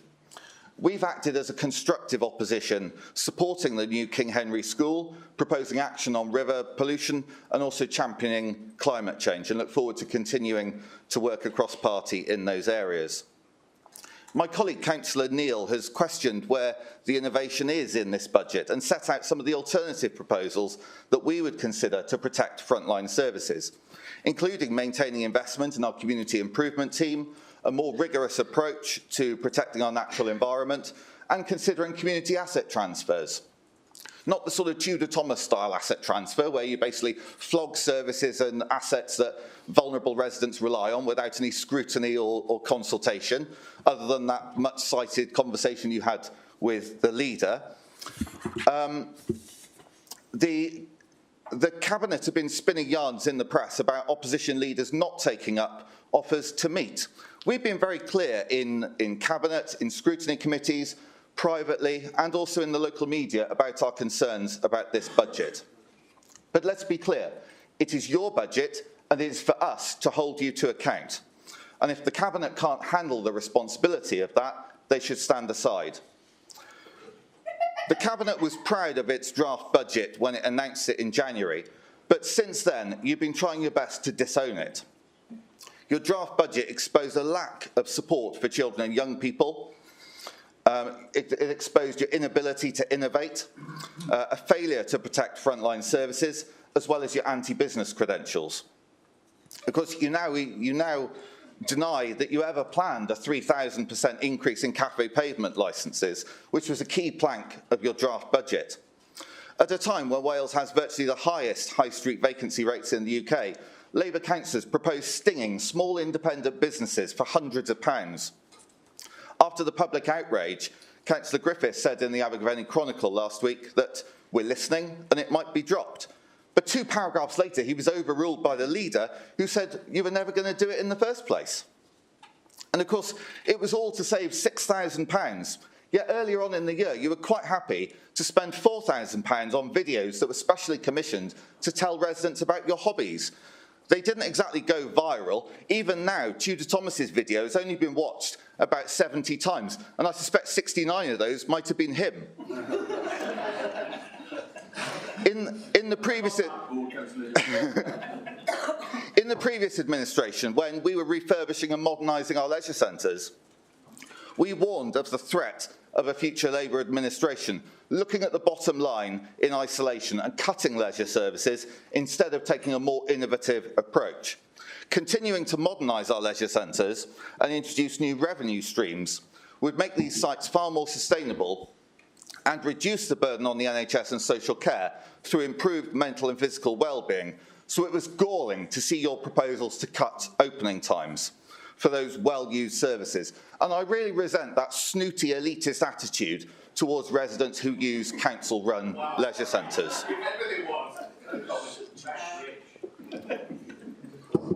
Your proposed changes to social care would have hurt some of the most vulnerable people in our county, and I welcome that U-turn also. Your proposed changes to the grassroots bus service would have deterred public transport at a time where Welsh Government's working towards modal shift and when bus services more generally are under threat of losing Welsh Government funding in June. These were all your proposals from a Labour administration, and you need to take some responsibility for them. I know that we're in tough economic times, but whichever group or groups form the administration after the AGM, we will all face these challenges. We were disappointed with the proposed hike in council tax of nearly 6%, far higher than any of our similarly rural neighbouring authorities, and yet you claim to be concerned about the cost of living pressures facing our residents. It should have come as no surprise, given that half of this administration comes from Abergavenny Town Council, which put up its precept by 11.5% this year, on top of a rise of nearly 20% last year. And that's unfortunately what we're getting under Labour, taxing more but delivering less. And the other thing we've lacked since May is a cabinet with a sense of purpose. We know that some of the cabinet were elected somewhat by accident. You didn't have a clear manifesto. Some of you didn't even go to the count because you didn't really want to be councillors. And while you tried to figure out what was going on, the budget deficit ballooned. Earlier action by a more competent cabinet could have stemmed the rise and the resulting call on reserves. Of course, you inherited the highest level of reserves this council's had since 2008, but in just 9 months, you've blown most of it. Like a bunch of freshers on an all-night pub crawl after the student loan comes in, the biggest and fastest fall in reserves in this council's history, severely limiting our resilience for future years.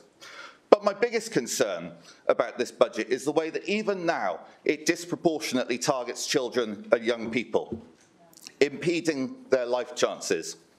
A £100,000 cut to Gwent Music, potentially depriving many young children of the joy of music lessons. Gwent Music has long been supported by Monmouthshire County councillors, including by our dear friend Peter Clark. The prospect of massive cuts to school transport provision by reverting to statutory travel distances disproportionately impacts families in rural areas and inevitably forcing more cars onto the roads. As a result of your actions, school balances are set to fall by 2/3, and even your own forecasts indicate that 9 schools are heading into deficit. You made a dog's dinner of your breakfast club proposals. You proposed a £2 charge, but are now saying for families with multiple children, it will only apply to 1 child. Which one? The eldest? The youngest? What if 1 child is sick and stays home? Who pays then? What happens when 1 child moves on to secondary school? You said the charge won't apply to children who get free school meals. Well, from September, that's everyone.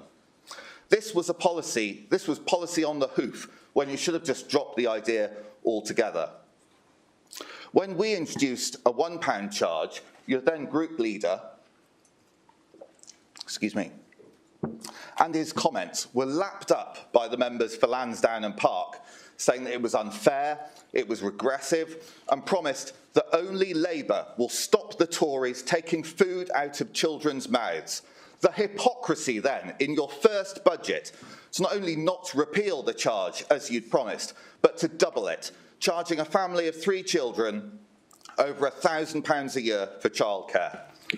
Could I raise a point of information?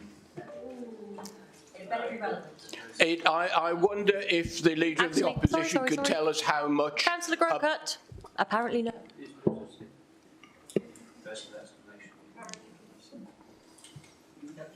I'm going to say breakfast costs nothing, you're not. and you know that. Councillor, you're not saying anything. Councillor John.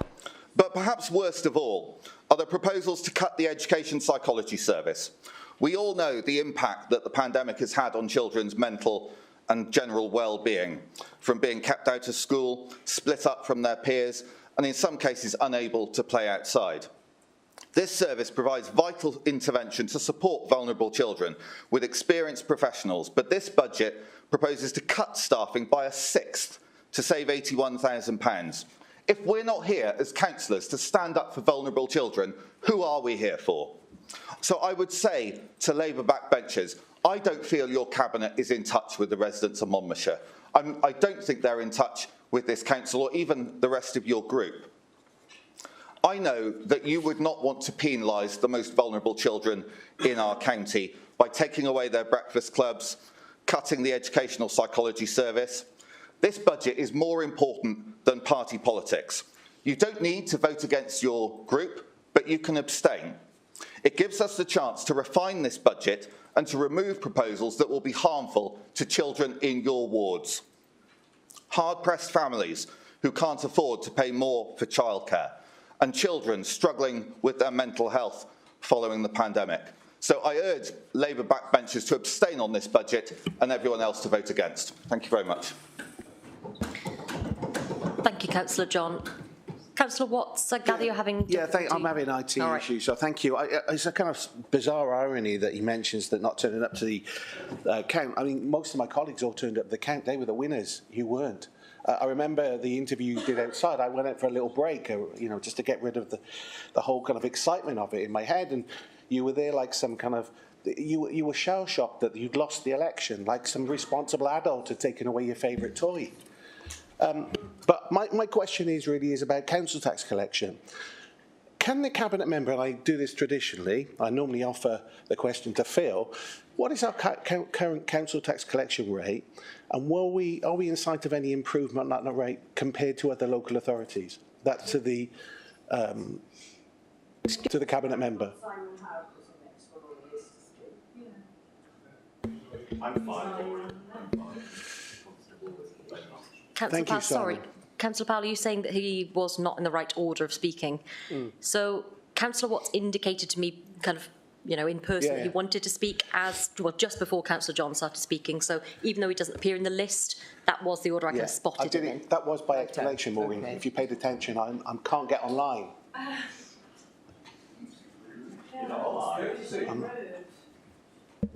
Councillor Garrett, can you pick up that question and answer as part of your summary rather than doing it now? Would that be okay?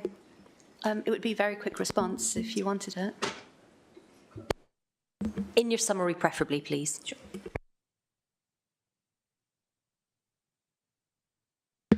Okay. Thank you, Councillor Watts. Councillor Howarth. Thank you, Chairman, and good morning, not good afternoon. First of all, I'd just like to say a massive thank you to many of our volunteers out there.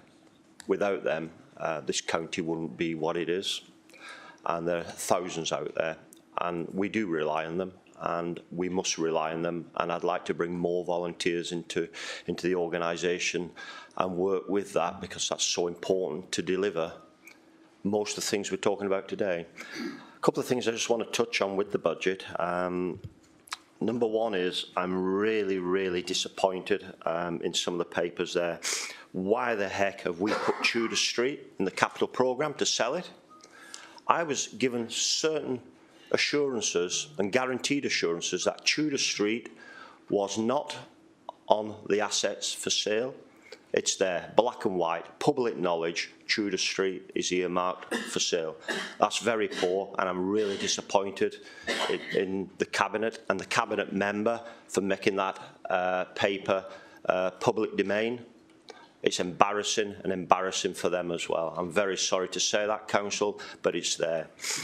Reference to adults and severe needs of adults and the adult population out there with needs We've done nothing for them in this budget. Our cabinet members said that we're going to protect them and do this and do that. We're doing nothing for them whatsoever, not a damn thing. I'd like to see something in this budget which actually secures their needs and makes sure their needs are looked after. We're going to cut and cut and cut. We could say that we're going to do this from home, or we're going to do other things from different direction. But what these people do need is some assurances of the direction they're going to take in their next stage of their lives. They don't actually know that. It's the families who have to take that direction. So I'd like to see something in the budget for that, and I think he knows exactly where I'm going with that, the cabinet member.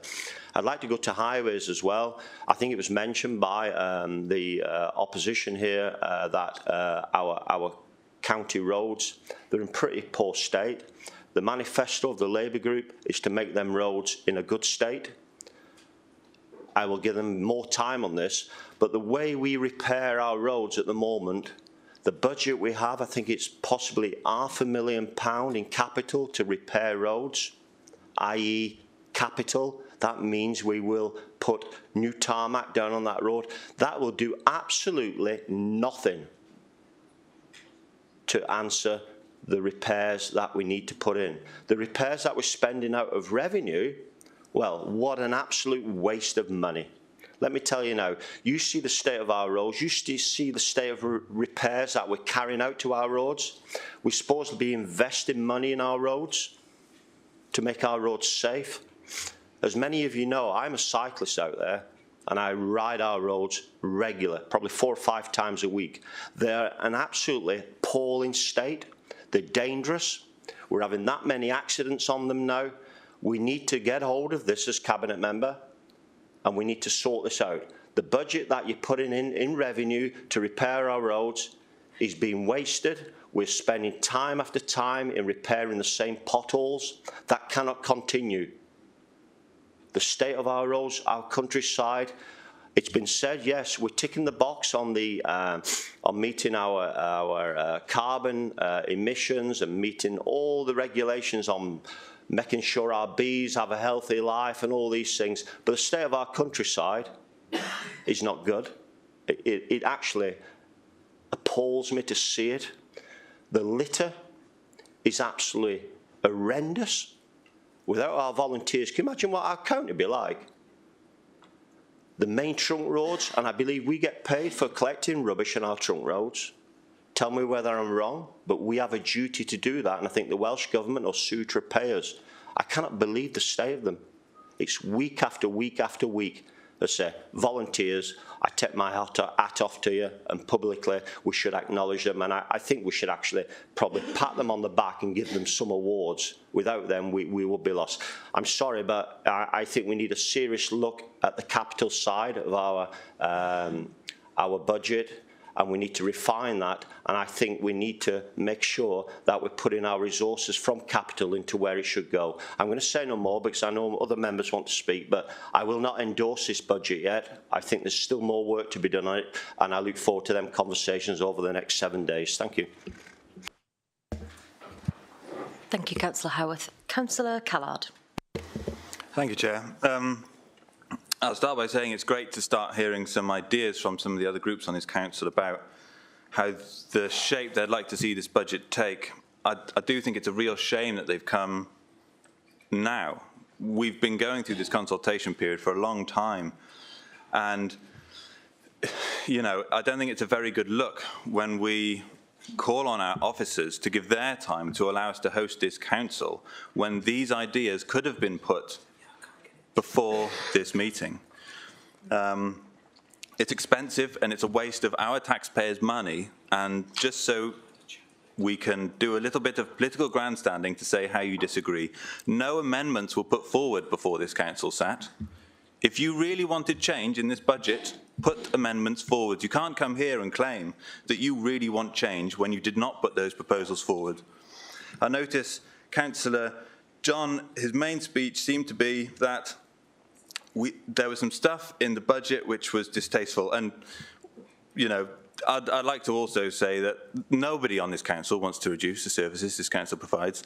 Nobody in this group, nobody in any of the other groups. Nobody in this council wants to put council tax up by 6%.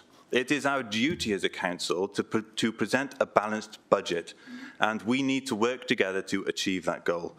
Labour Group can't do it by itself. We don't have the numbers. If we agree a budget on this council, it will be a budget for the whole council. We need to work together. So I am disappointed that other groups haven't taken us up in that conversation and haven't come here with amendments ready to go to allow us to pass a budget. I don't think it's fair on our residents who are waiting to see how this budget will affect their lives. And I would encourage all members of this council, if they have something that they would like to see in this budget, we can adjourn this meeting for half an hour, for an hour. You know, talk to the cabinet members responsible, find out what's possible, find out what isn't possible. Instead of wasting everybody's time in politicking to try and get some headlines, let's actually deliver something for our residents here. Thank you, Chair. Thank you, Councillor Callard. Councillor Garrett.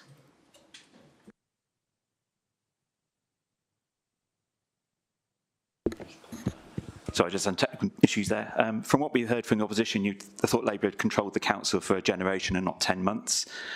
And it appears that Councillor John would like his old job back. We're here today to vote on a budget following a consultation process that's gone on for several weeks. As Councillor Neil and Murphy have told us, some proposals have been removed or amended following this consultation.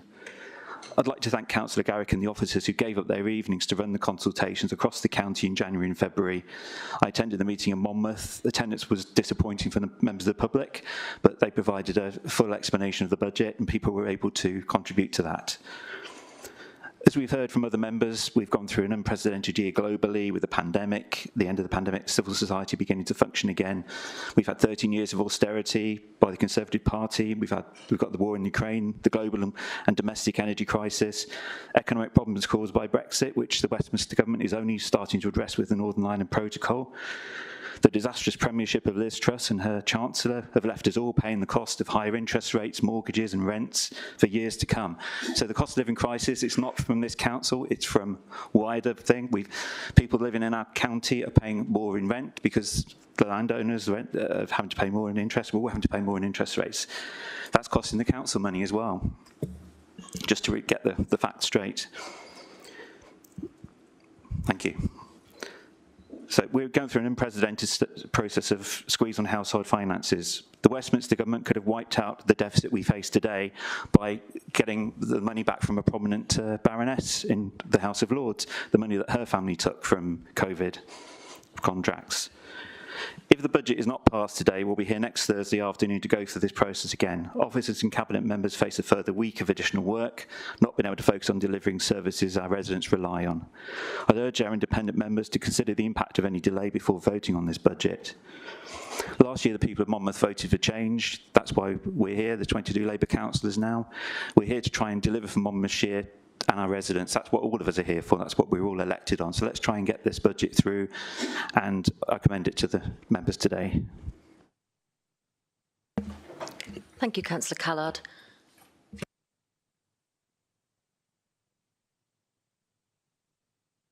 I don't see any more requests. Back to you, Councillor Garrick. Thank you, Chair. Sorry, Councillor Garrick. You were a bit slow off the mark there, Councillor Taylor, but all right, go ahead. My great apologies, Chair. Unfortunately, the raise hand function wasn't wanting to work for me. Sorry.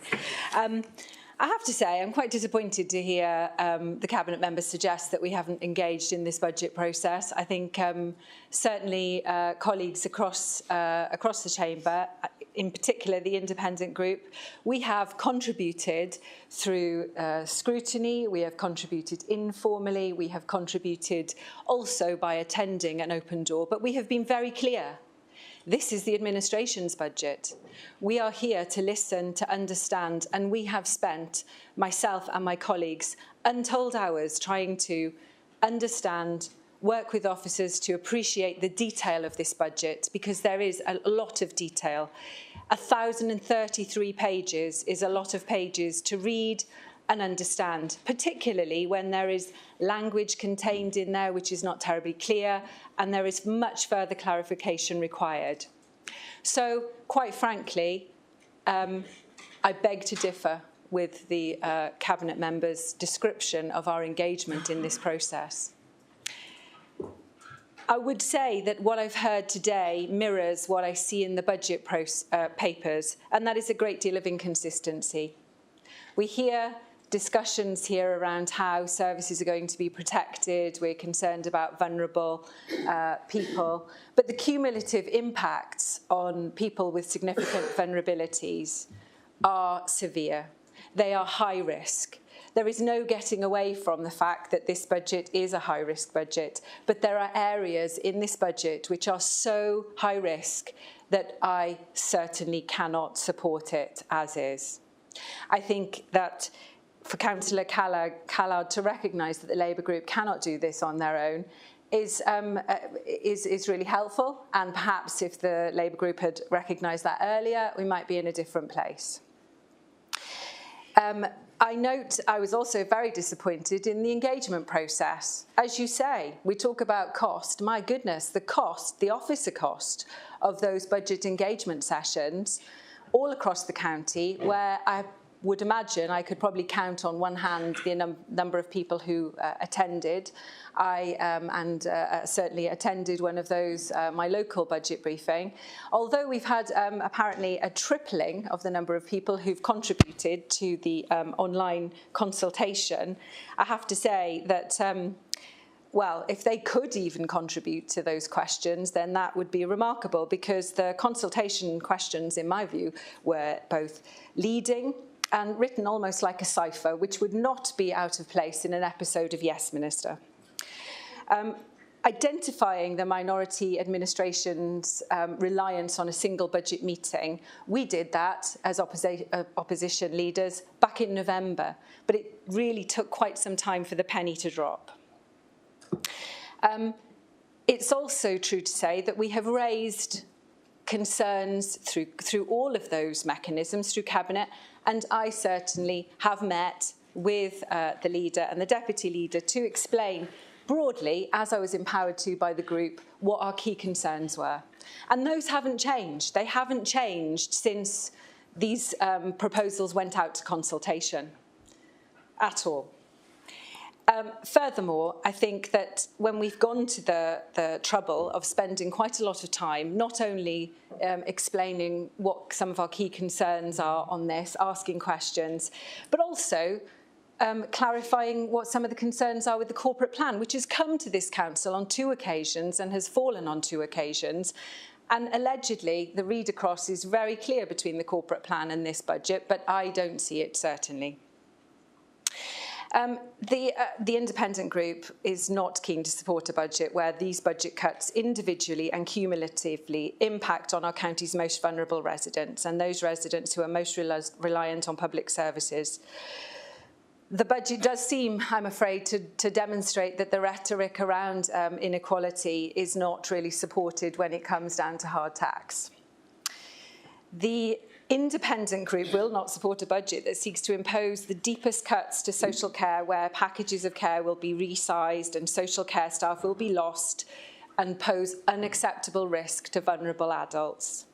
We've seen that in the reissued budget proposals. There is some change to the social care cuts. However, let's be clear, they are only to give a little more time to make those cuts. And £1 million into social care, where actually we are still proposing really significant and hefty cuts, is really difficult to take. The key point here really is that, you know, I can't see that £1 million could have been really clearly costed as £1 million.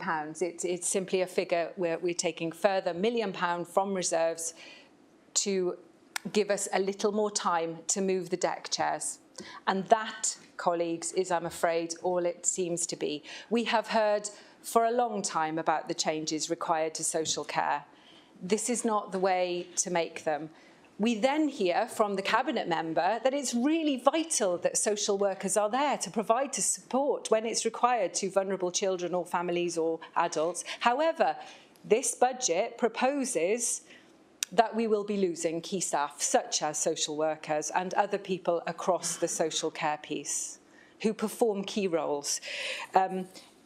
I won't quote the impacts, but it does clearly say there are negative impacts to adults with learning disabilities, with physical disabilities, with dementia, and those with mental health issues. They are the people who are going to see some of the most significant issues. And I don't think that any of us could suggest that the consultation process has reached any of those people. To go to places where people are not breaks the first rule of engagement. Then we have very complex and long questions, which, quite frankly, is impossible to answer. You were driven to answer them one way or another.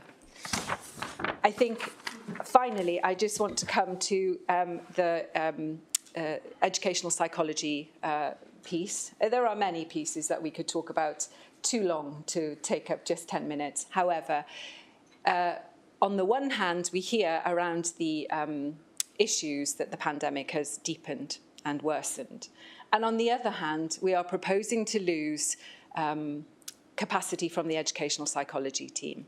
The educational psychology team are very clear. These are very difficult to recruit posts. Very difficult to recruit to.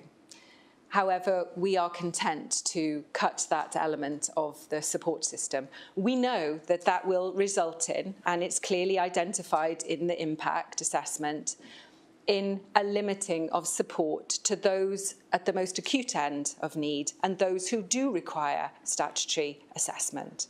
It will also result in limited capacity to support the wider system. We know we've invested in educational learning support assistants. Sorry, it's quite a long title. However, they rely on support from the educational psychology team. And that is what is providing support, early intervention, and providing strategies in schools where we face difficulties. Schools are facing, obviously, significant cuts to their budgets in real terms. It doesn't sound much in percentage terms, but we also know that the pay situation is a slightly movable feast, so we haven't got final figures on that. We don't know how that will manifest next year. And I suppose that if schools are losing parts of their budget, then that will result in them losing members of staff. Quite possibly some of the members of staff who are supporting some of these very vulnerable young people. The reliance on reserves also leaves this council with little resilience in respect of the unforeseen and unprecedented. And we know from the experience of the past 3 years that the unforeseen and the unprecedented will come and will continue to come. I noted at Cabinet last night, the Cabinet member said that this council will be putting in place, or this administration rather, a means of increasing our reserves, because that is what a prudent council will do and ought to do. I would like to know how we will do that in these times where we are making such significant draw on reserves, where they are at probably, I would imagine by next year, quite critical levels. And also that there has been no reconsideration of council tax before the final budget is also of interest and telling. I think for those of us in the independent group, of course, the independent group is not recognised by the administration, you'll note. We've seen time and time again political parties putting party politics and elections and what the electorate think, in particular of council tax, first, before putting people's needs first. We've seen that, and we continue to see that. And I think this is just a different way of doing that. But I'm not seeing anything different. I've heard a lot of rhetoric, but I have not seen a different approach. And that is why I will not be supporting this budget. and I would like to move that we refer this budget back to the executive for reconsideration. Thank you, Chair. Chairman, thank you, I'll Councillor second Taylor. that proposal. Okay, thank you, Councillor. Before we come to you, Councillor Brown, I've had a few requests now for a break. I think there's just about enough to go to justify that. So we'll take 10 minutes and come back at 12 o'clock.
Hello again, councillors. I hope that was useful. We shall go straight to Councillor Brown. Thank you, Chair. I think my concern about this budget is in relation to the cost of living, and obviously everybody is struggling at the moment, particularly families with school children. And basically one of the cuts that is being proposed is with school bus transport, which means that in phase 1, 131 pupils will be affected, and in phase 2, 197, so that's 328 pupils and their families across Monmouthshire County Council, including the Chepstow and surrounding area, but right across the area. This will lead to more traffic and congestion, and it is contrary to our climate change emergency and also our the decarbonisation strategy. It is also contrary to the National Transport Strategy 2022 to 2027, which is part of the Welsh Government strategy, which is about having a modal shift from car to public transport. And the concessionary places, I'm pleased to say that the amount has been reduced on the payment for them, but they are the places only once those who are statutorily entitled are allocated first, and basically not normally until October. So by that time, families will end up taking their children by car. So I think these changes need to be looked at again, because the cost of it anyway at 440, if you've got 2 children, will be 880 per annum, which is quite frankly too much in any event. So I think this needs to be looked at. The officer has actually broken down these according to ward. So I think all councillors ought to have a look about that and think about what impact it will have on your ward and also across the whole area of Monmouthshire. And it's contrary to all of the policies that we've heard and the principles that have been mentioned. Thank you. Thank you, Councillor Brown. Councillor Griffiths.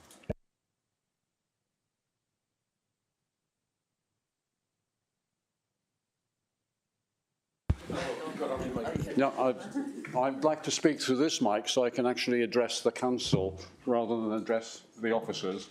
But Laura, will you bear with me? I'll let you turn your back. Thanks very much. Okay, so innovation is clearly the name of the game, and that's what I'm trying to do here.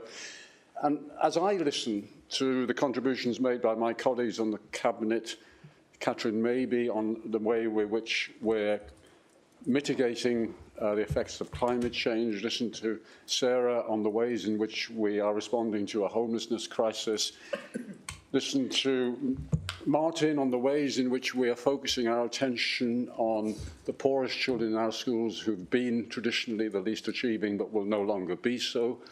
When I listen to Councillor Thomas Tudor about the way we are switching to a more preventative approach on social care, it seems to me that this is a council with an administration that is defined by its innovation. But what's significant is that we don't rely on the budget to achieve that innovation. We are working within existing budgets with the limited resources we've got available to make the changes that need to be made. If we relied on the budget, we'd be relying on a vacuum, because this is a very sad day, in fact, for this council. It's a very sad day when we have to face up to the fact that the resources available to us are very significantly declining. The figures that you've all seen is that our costs for providing local services will next year increase by around 14%. We can have debates around the reason for that. We know there are global factors, but we know, in my mind, may not be a view shared across the council, that there has been serious mismanagement by the UK government, which has led to a significant part of that increase in costs. In the face of that 14% increase in costs, the budget before you projects an increase in revenue of only around 9%. 9.3% from Welsh Government. The proposal is a 5.95% increase in council tax. Square that circle if you can. 14% increase in costs, 9% increase in revenue, there's a 5% gap. So the responsibility on all of us, and the innovation that's been talking about, is how do we protect our citizens, and indeed the most vulnerable citizens, in the face of the fact that we're going to have 5% less capacity in this council in the coming year. And that's in addition to what would have been at least a 10% loss of capacity in the early part of the austerity years of the last decade. That's the challenge before us, and we need all of us to rise to that challenge. We've been accused during the debate of having lost control of the budget with the increasing costs of this year, the in-year costs this year. And indeed, the budget will overrun by around 7%. Very, very largely, that is to do to the increased costs in social care. And that, I'm afraid, is a legacy which was passed on to us by the previous administration. We had a social care system which, for complex cases, was totally reliant on what is known to be a broken market of private sector provision. In complex care, this is a market which has been strangled, been brought up by a small number of private equity firms who've strangled the market in order to control it, and having controlled it, are seeking and gaining excess profits. And as a result of that, our costs as a council have been increased by over 6 million in the last year. Now, we've got to respond to that, we've got to innovate to respond to that, and we will take steps. We will work with our partners in the region, other local authorities, other providers in the third sector, and we will create an alternative supply for the sort of complex care that is necessary. But that won't happen next week, and it won't happen next year. But we'll be making up for the lack of intervention in the last decade by putting that intervention in place over the next few years. That's how we take control of the budget, by making sure that we control the supply chains around us, and we'll do that. In preparing this budget, we've wanted to be, we've sought to be a listening administration. We have listened through the scrutiny process, we have listened through the consultation process, a form of consultation which was developed in this council over many years. I suspect it can be improved on in future years to engage more people. And in that listening, we have made changes. And now we're accused of somehow being dilatory, of not knowing our own mind, of U-turning, simply because as a result of a consultation process, we don't assume we have all the answers at the beginning. We listen to what's been said and we make adjustments in the light of that.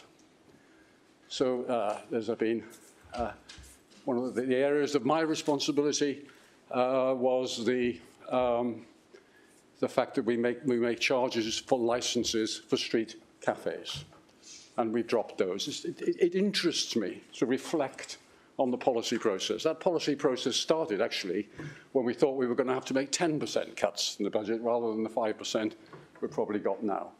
And it was put to me by officers that we've got a street trading system whereby we were charging £10 for a licence, but it was costing £100 to administer that licence. And wouldn't it be better to recover that cost in the budget circumstances that we had? I looked at the figures.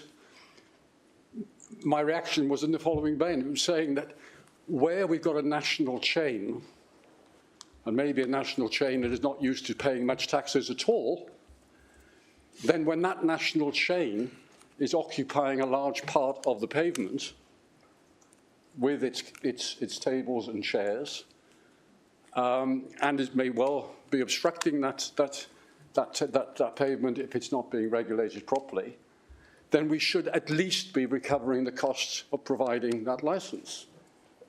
But I also said to the officers, I don't want to and I will not apply the same logic to that small independent cafe with 1 or 2 tables outside the front door. So I want a graduated system. And by the time they came back to me with the graduated system, the end result was that the saving, instead of being, I think, the initial estimate of about 30,000, 40,000, was only 6,000. We put that out, and with the force of argument of Councillor John, I said 6,000 wasn't worth the hassle of doing it.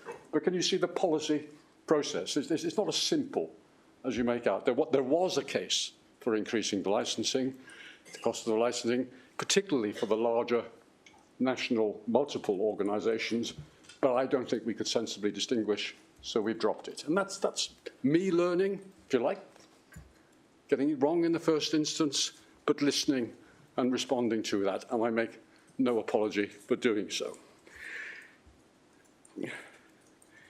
We've got this, as I say, we're taking 5% out of the organisation next year. No matter how much we wish it were different, that is the responsibility facing all of us.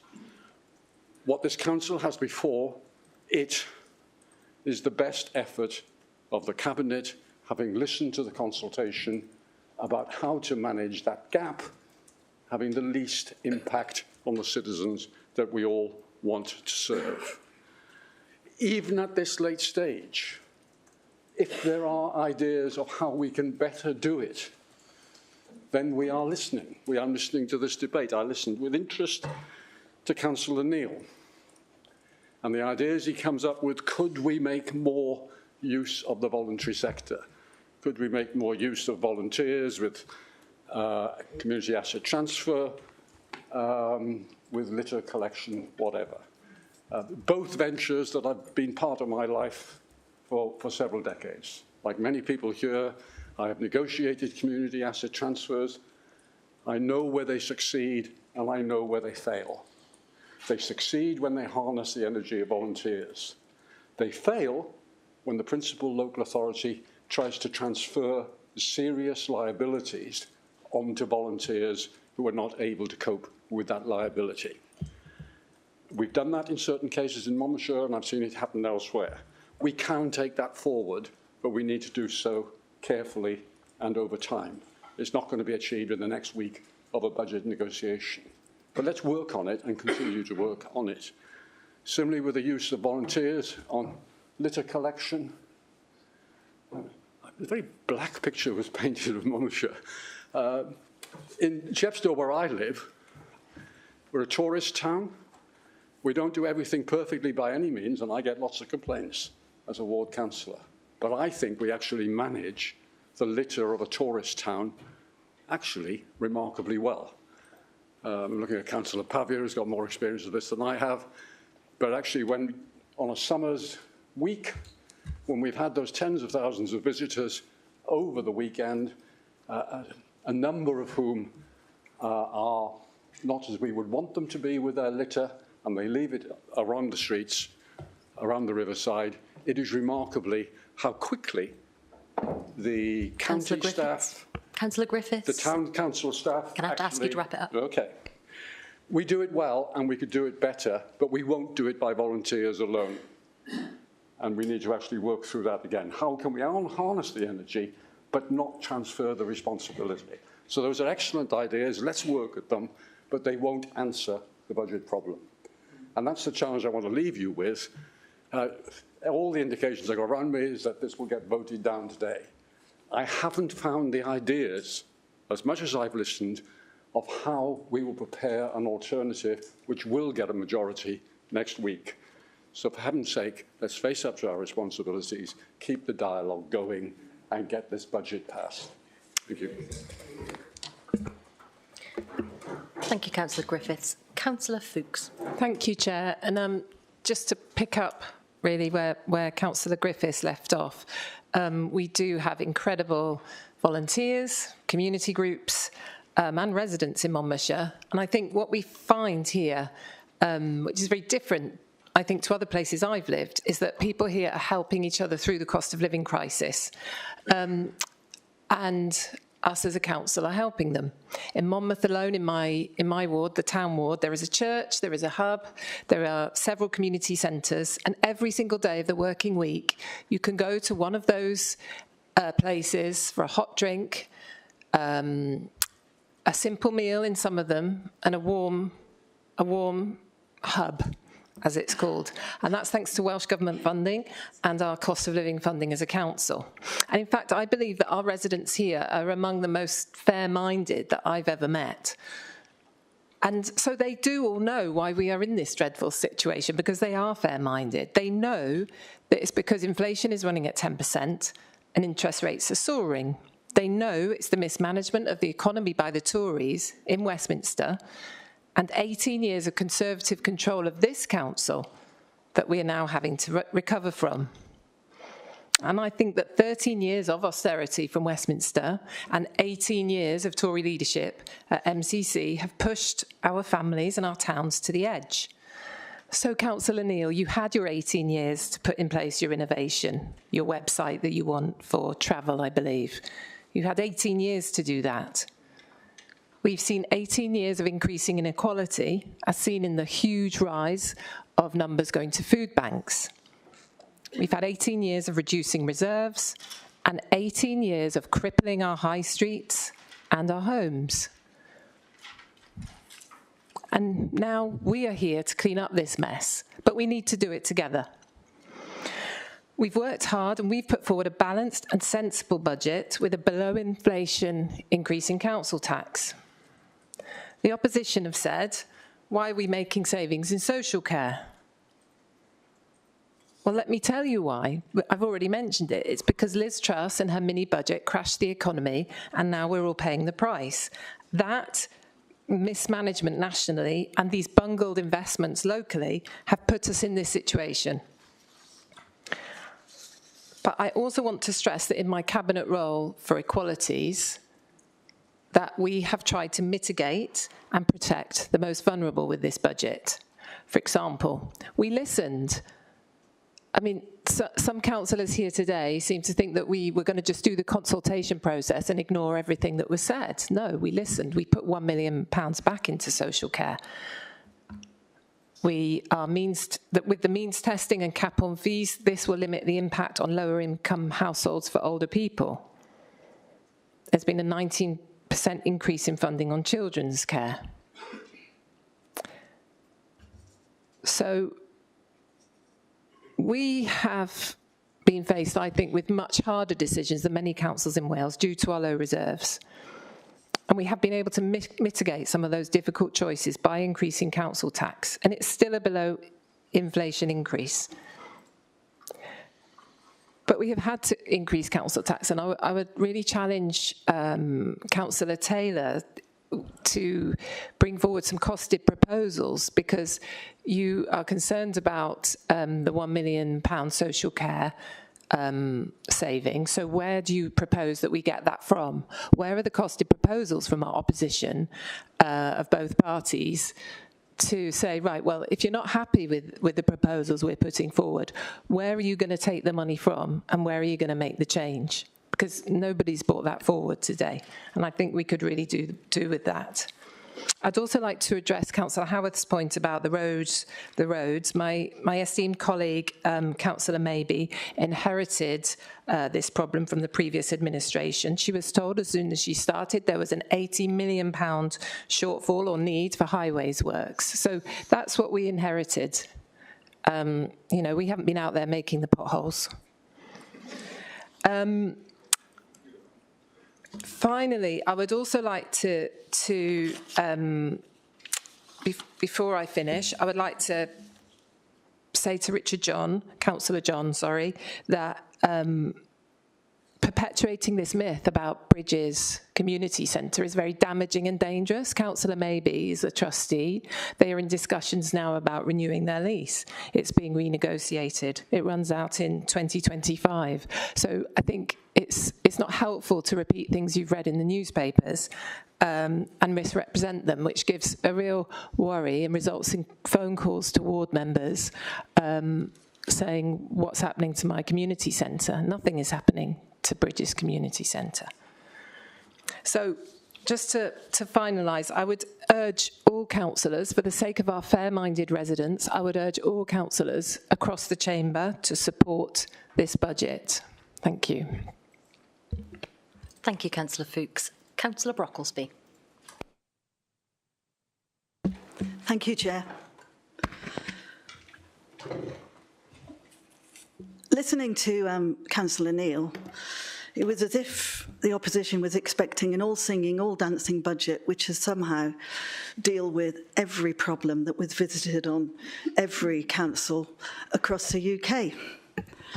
To use his analogy, I very much doubt that a single instrument like a bagpipe full of wind and often discordant could deliver that.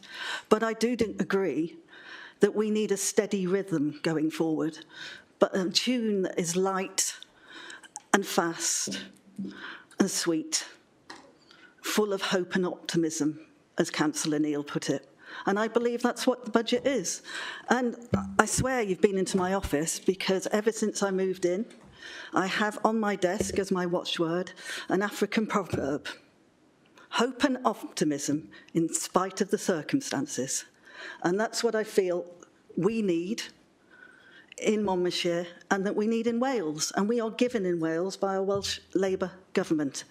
And the hope and optimism, I think, has been very clearly laid out by my colleagues here.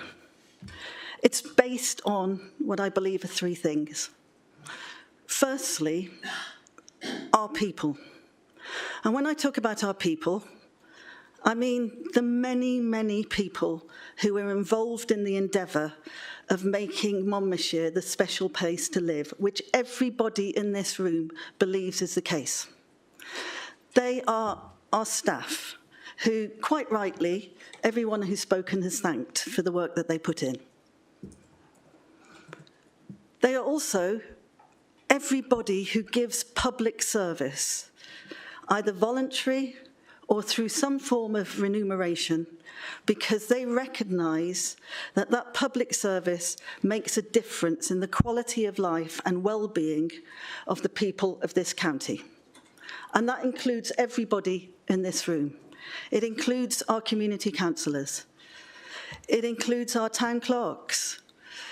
It includes those people working for voluntary organisations.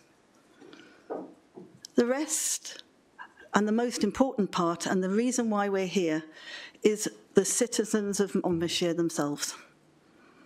They are the people who we all serve.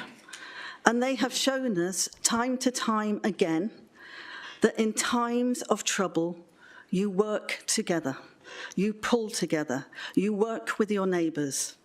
We saw that during the pandemic. We saw it recently when we all clapped our staff for the work they did over the floods and the snow. And we also acknowledged that they were working hand in hand with people in communities to look after each other. That gives me hope. That gives me optimism. Secondly, and it's what guided our budget and will always guide the work that we do, it is the principles on which we are based. And those principles were clearly articulated by Councillor Griffiths, by Councillor Fuchs, by Councillor Maybe, by Councillor Garrick, by Councillor Birch, by every councillor that works in this administration. They are based on the principles of equality and closing the equality gap, which I've heard quite clearly. We all are ashamed of that we are the most unequal county in Wales, and we are one of the most incoming unequal quality counties in the UK. That's not something that happened in May, councillors. That's something that has happened since 2010, as inequality has become a scourge of the United Kingdom, and something that we need to attack. Our second is that we need to work with everyone else towards decarbonisation, that we need to work against the crisis in our climate and the crisis in the nature. We applaud the work that was done by the previous council and the calling of the climate emergency. We also recognise that we have to embed it and institutionalise it in everything we do. And that's what Councillor Mabey set out to show, that this budget starts to put decarbonisation in all areas of our work, thinking through what we can do in the council and how we can work with our partners. And finally, we protect our services. We protect our services, not for the sake of it, not because we think we should keep all services going because what a good idea, but we protect those that protect our people, protect our place, protect our environment. And we do that in the knowledge that there are very stark choices that we had to make. And a third point that gives me hope and optimism is the only way you can really do this in times of crisis, and we see this all across the world, is you innovate, that you're bold. And it's not a boldness based on walking into the eye of the storm with a happy tune in your mind and thinking, it doesn't matter what I do, it will be okay. It's a boldness based on principles and based on what you know are your assets, the skills you have, the knowledge you've built up, the people that you have. And that's what our budget was based on. And it's what it acknowledges. And I think Councillor Griffiths laid out very clearly how and what we were doing around innovation. So did our other councillors, talking about social services, talking about education, talking about the climate, talking what we're doing around fostering, talking about those small changes. And one of those innovations, and as we quite rightly acknowledge, after 10 months, there's still a long way to go. But one of those innovations is how we work differently with our citizens, how we put them front, left and centre in what we do. How, as Councillor Fuchs laid out, we think carefully with them how we close that gap around inequality. Because you cannot turn overnight a 12-year consistent attempt to increase the gap between the rich and the poor. It takes time. So we went out with consultation with a deep, deep seriousness that we would listen and respond. One of the reasons we did that, because we heard on the, excuse me, I need a drink.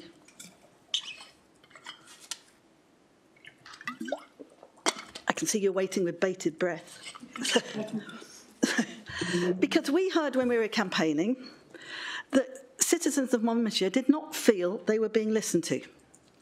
Now, I'm not going to blame the administration entirely for that. I believe the democratic process over the last 18 years or so has acted with severe disregard to the needs, rights and voice of local people, and that many feel that they are disconnected from that democratic process. And I feel that across the council, we all have a duty to meet that deficit in the democratic process. So we went out with a real seriousness to say, this is our draft budget, but we are going to listen, and where it makes sense and where we can do it without harming another part of our budget or our plans or another group of people, we will respond. And that's what we've done. And that's what we'll continue to do. And we will find better and more innovative ways to engage with our citizens so they can pick up with us the very laudable ideas that were put out by different people here, in particular, but not only, Councillor Neil. And I want the council to feel that we do work together, that we can contribute ideas. They do come up. And that we're not to be held account is essential and important to the democratic process. To be held account and work together and pull together as our citizens would expect from us in this time of huge difficulty is also what they would expect, and I would ask everybody here to do so. If you intend to vote against this now, then let us meet and come to a sensible decision before next week. Thank you very much. Thank you, Councillor Brocklesby. Councillor Bond. Thank you, Chair. Can you hear me okay? Oh, thank you. I'd like to ask everyone to please support this budget. It's the best it can be, considering in response to the financial situation created in Westminster and the impact of world issues. And as been mentioned already, the robust budget issues particularly, along with other inherited low reserves. It's painful, but it needs to be done. Savings need to be made. It covers the care for the vulnerable residents along with the well-being of all of us in Monmouthshire. And I'm not sure why some members are so against consultation and negotiation. Luckily, we now have a leader in Westminster who knows how to negotiate and sort out the mess that we're in. Labour have a reputation and approach to work together for the people of Monmouthshire and in general, and not to work alone. And we welcome feedback. We respect people and their views, and we want the right answer, not to have only our answer. Why only is this all coming today? Why have you been whipped into saying that you're not going to accept it today? We've had all this consultation, all this time. It's so frustrating. There's been no amendments put forward, no tangible ideas with, as we say, costed. Can we please have the assurance that members will come with their issues and come with their ideas in the next week and get this done? We must have a budget. There's no real alternatives come forward other than some ideas, which I think have been picked up already. And I don't understand why Councillor Taylor says significant changes are needed. If it's that dramatic, why was there not amendment put forward? Why are we at this stage right last minute? I just don't understand the professionalism of leaving it to the last minute. I know it's a game, but I don't agree with the game. It's stupid in my point of view. We cannot not have a budget next week. There's been so many opportunities for people to do this. I don't understand. This is now becoming a waste of time. We've got an extra meeting today and we're having a meeting next week. Why are we wasting our officers' time? Chair, can I make a point of order, please? List of, no, sorry, hang on. Councillor Bond, I need to hear Councillor Taylor's point of order. By way of personal explanation, Chair, and that is Councillor Bond has described the fact that there have been no amendments put as an unprofessionalism on the part of, in particular, she's referenced myself. I would like to clarify, Chair, that is not anything to do with a lack of professionalism. That is a judgment about the merits of making amendments or not making amendments. Chair, is this actually a point of order? Yes, it is a point of order. I'm not sure. It's a way of explanation. Because Councillor Bond has referenced me in particular, I made a judgment that it was irresponsible to make an amendment at a late stage of the budget because we need to understand the consequential impacts. So if there is any discussion to be had, it will be had post this meeting if there are amendments to be made on behalf of this group. Thank you, Chair. Okay, thank you, yeah, my feeling is Councillor Bond is expressing a personal opinion that she has the freedom to do so. But I'm sorry that you took it personally. I'm very sorry you took it personally. It was not about you. It was general about this meeting has no amendments. Just you took it personally and it wasn't about you, Francis, sorry. Okay, where was I? So I said I can't understand why there's been no amendments today, significant amendments. And where was I saying? There's been so many opportunities. This feels like a waste of time, waste of officers' time, and the taxpayers of Monmouthshire. We're paying for everybody to be sat around for hours today and further hours next week. So why have you been whipped to not agree to it today? I mean, please let's not waste any more money and time and support the budget. Thank you. Thank you, Councillor Bond.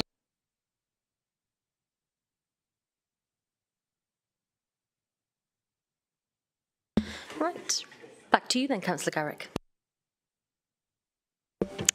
Diolch yn fawr, Cadeirydd.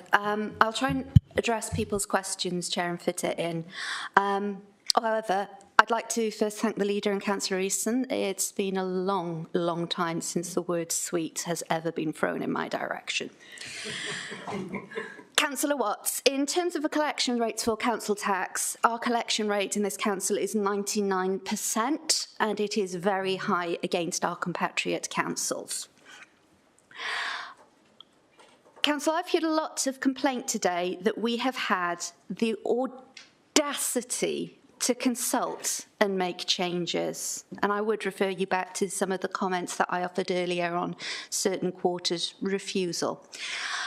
I have heard absolute protestation that where feedback has been made, a consultation has successfully addressed this. And I think it says a lot about the mindset of certain quarters in this chamber.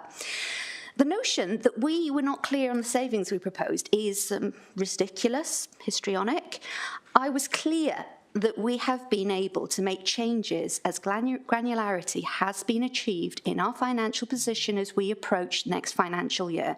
And we have made our changes based on feedback from consultation and available funds.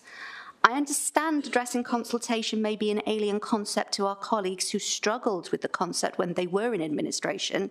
However, this is the point of active consultation.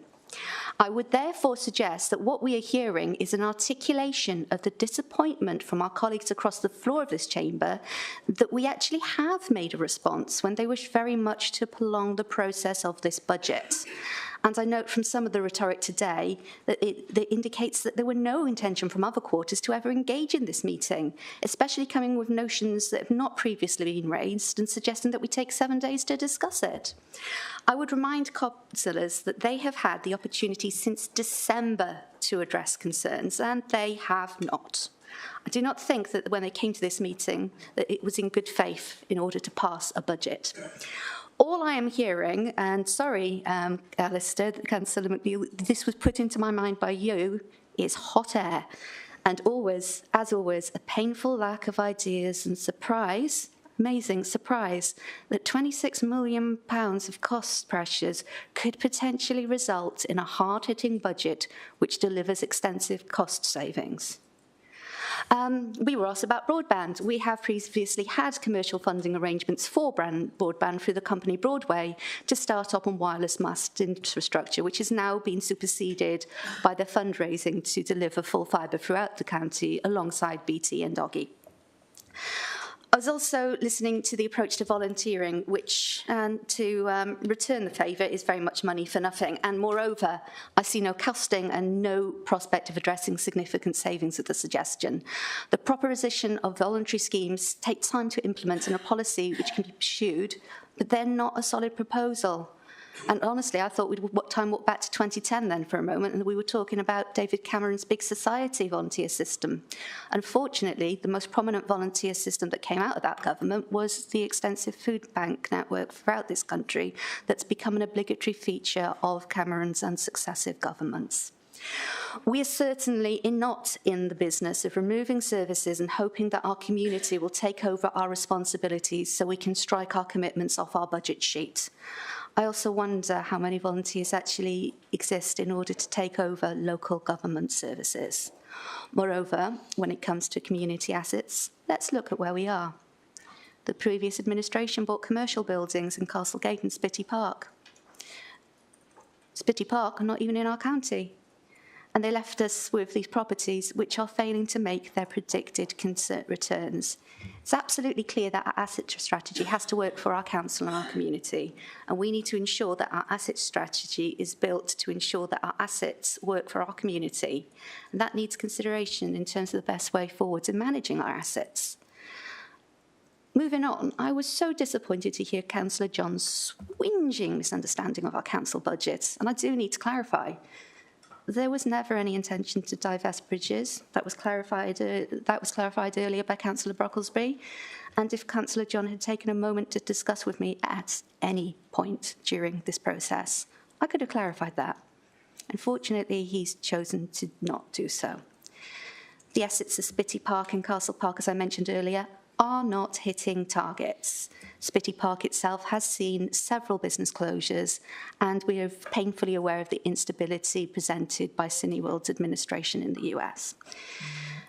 Councillor John also seems incredibly confused over the inclusion of cafe payment licences in the budget proposals. I can confirm that they were clearly there and written and could have been clarified with a few moments of checking.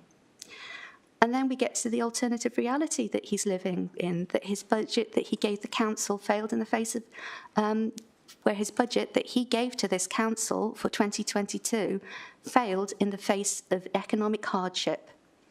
His budget was inadequate in the face of rising interest rates, which he knew of at the time of the budget setting, but insisted on setting low council tax rates in an election year, rather than setting a budget that would withstand the financial storm that was clearly forecast and indicated from raising interest rates and global economic positions, as well as national economic positions.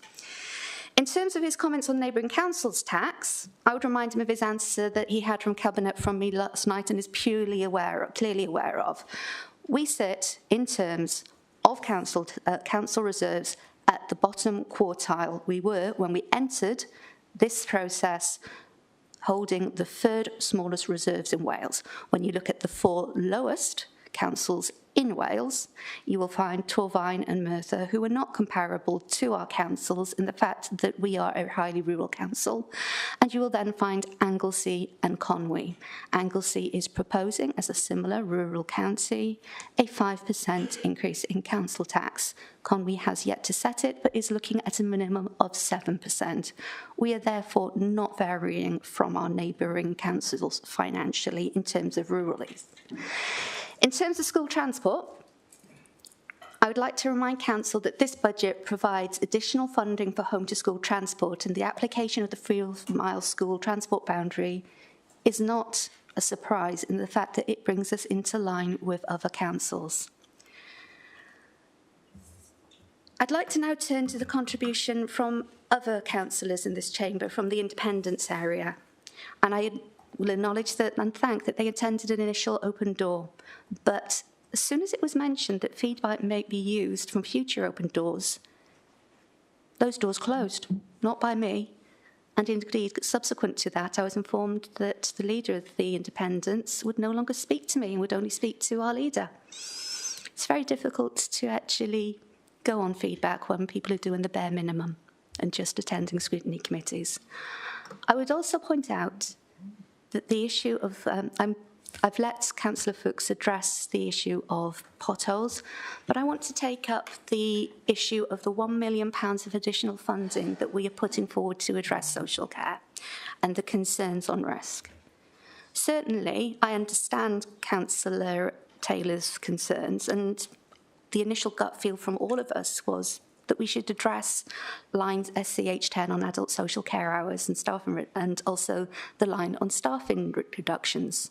However, that is a very high-level review, and it would only address our initial concerns. But if we did challenge this, and we wanted the correct use of these funds. So that figure supports relief in those areas which have been applied in conjunction by the Cabinet member and the Chief Officer for Social Care in a way that prioritises the operational social needs of this council and this community, and it represents the most effective way of applying additional funds. We were reluctant to address the high-level image that has been presented to you today in favour of presenting a solid operational strategy for social care funding. I'll also turn to Ed Syke. We were clear in our consultation presentations throughout that we were aggressively pursuing funding for that particular area.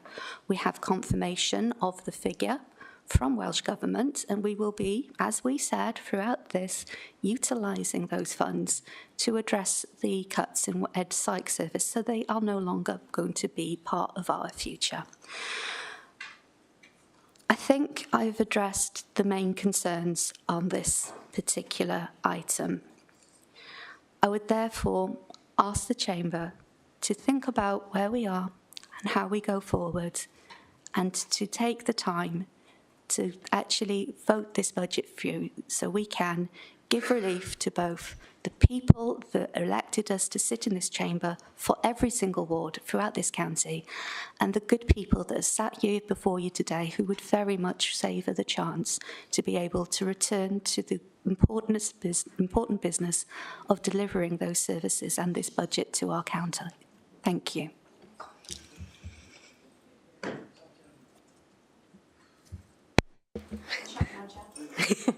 Thank you, Councillor Garrick. Councillors, we will now move to a vote on whether to endorse this report.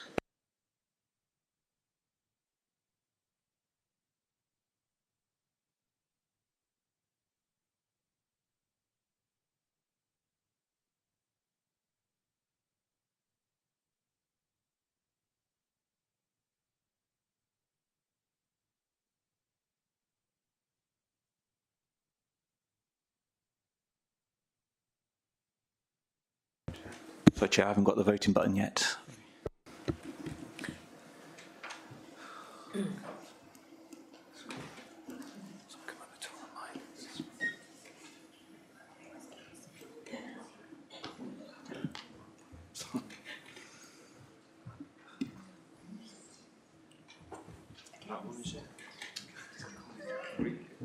did it with a hand earlier, and now I can't remember the voting button. You could give him two. Oh, yeah. Oh, just can't. Okay. Cheers. Thank you. If you could more than one, because it'd be helpful if you did.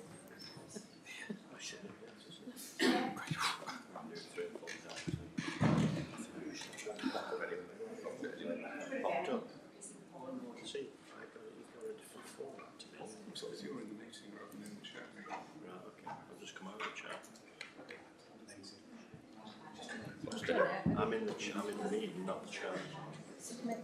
I've done it about 6, 7 times. 6, 7. So he hasn't voted.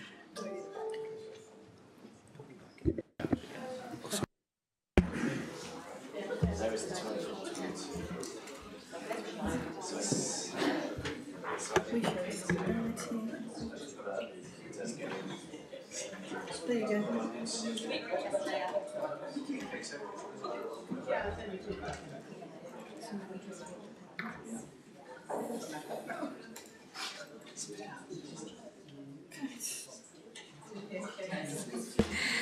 Councillors, that is 24 against and 22 in favour. Now, following discussions with our legal expert yesterday, we are going to put that to a roll call just to be on the safe side. So, off we go.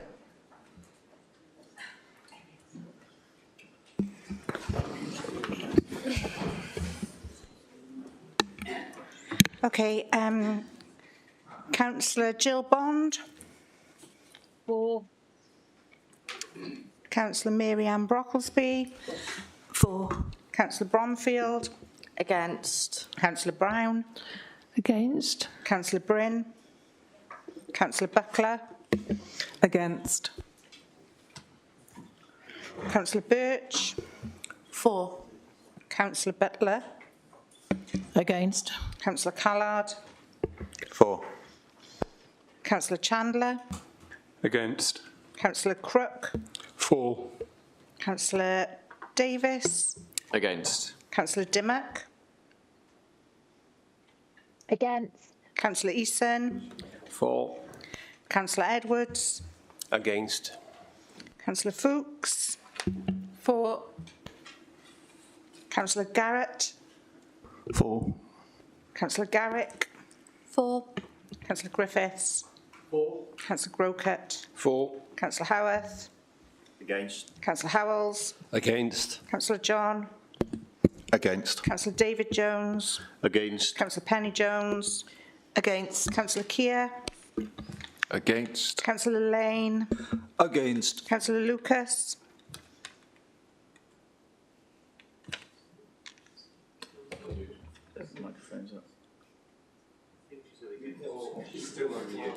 Again, your microphone.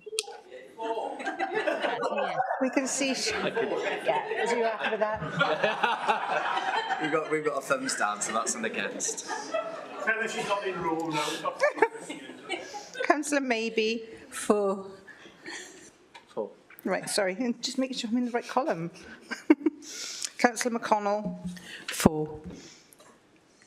Councillor McKenna. Right. Against. Councillor Murphy. Against. Councillor Neil.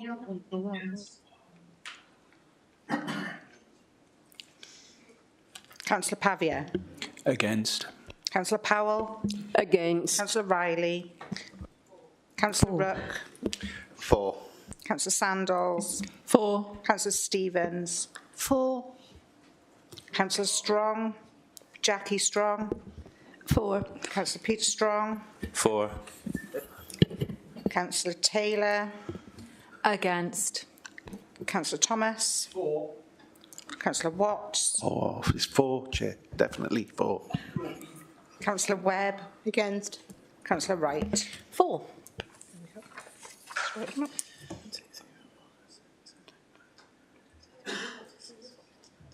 22. Yeah, that's the original.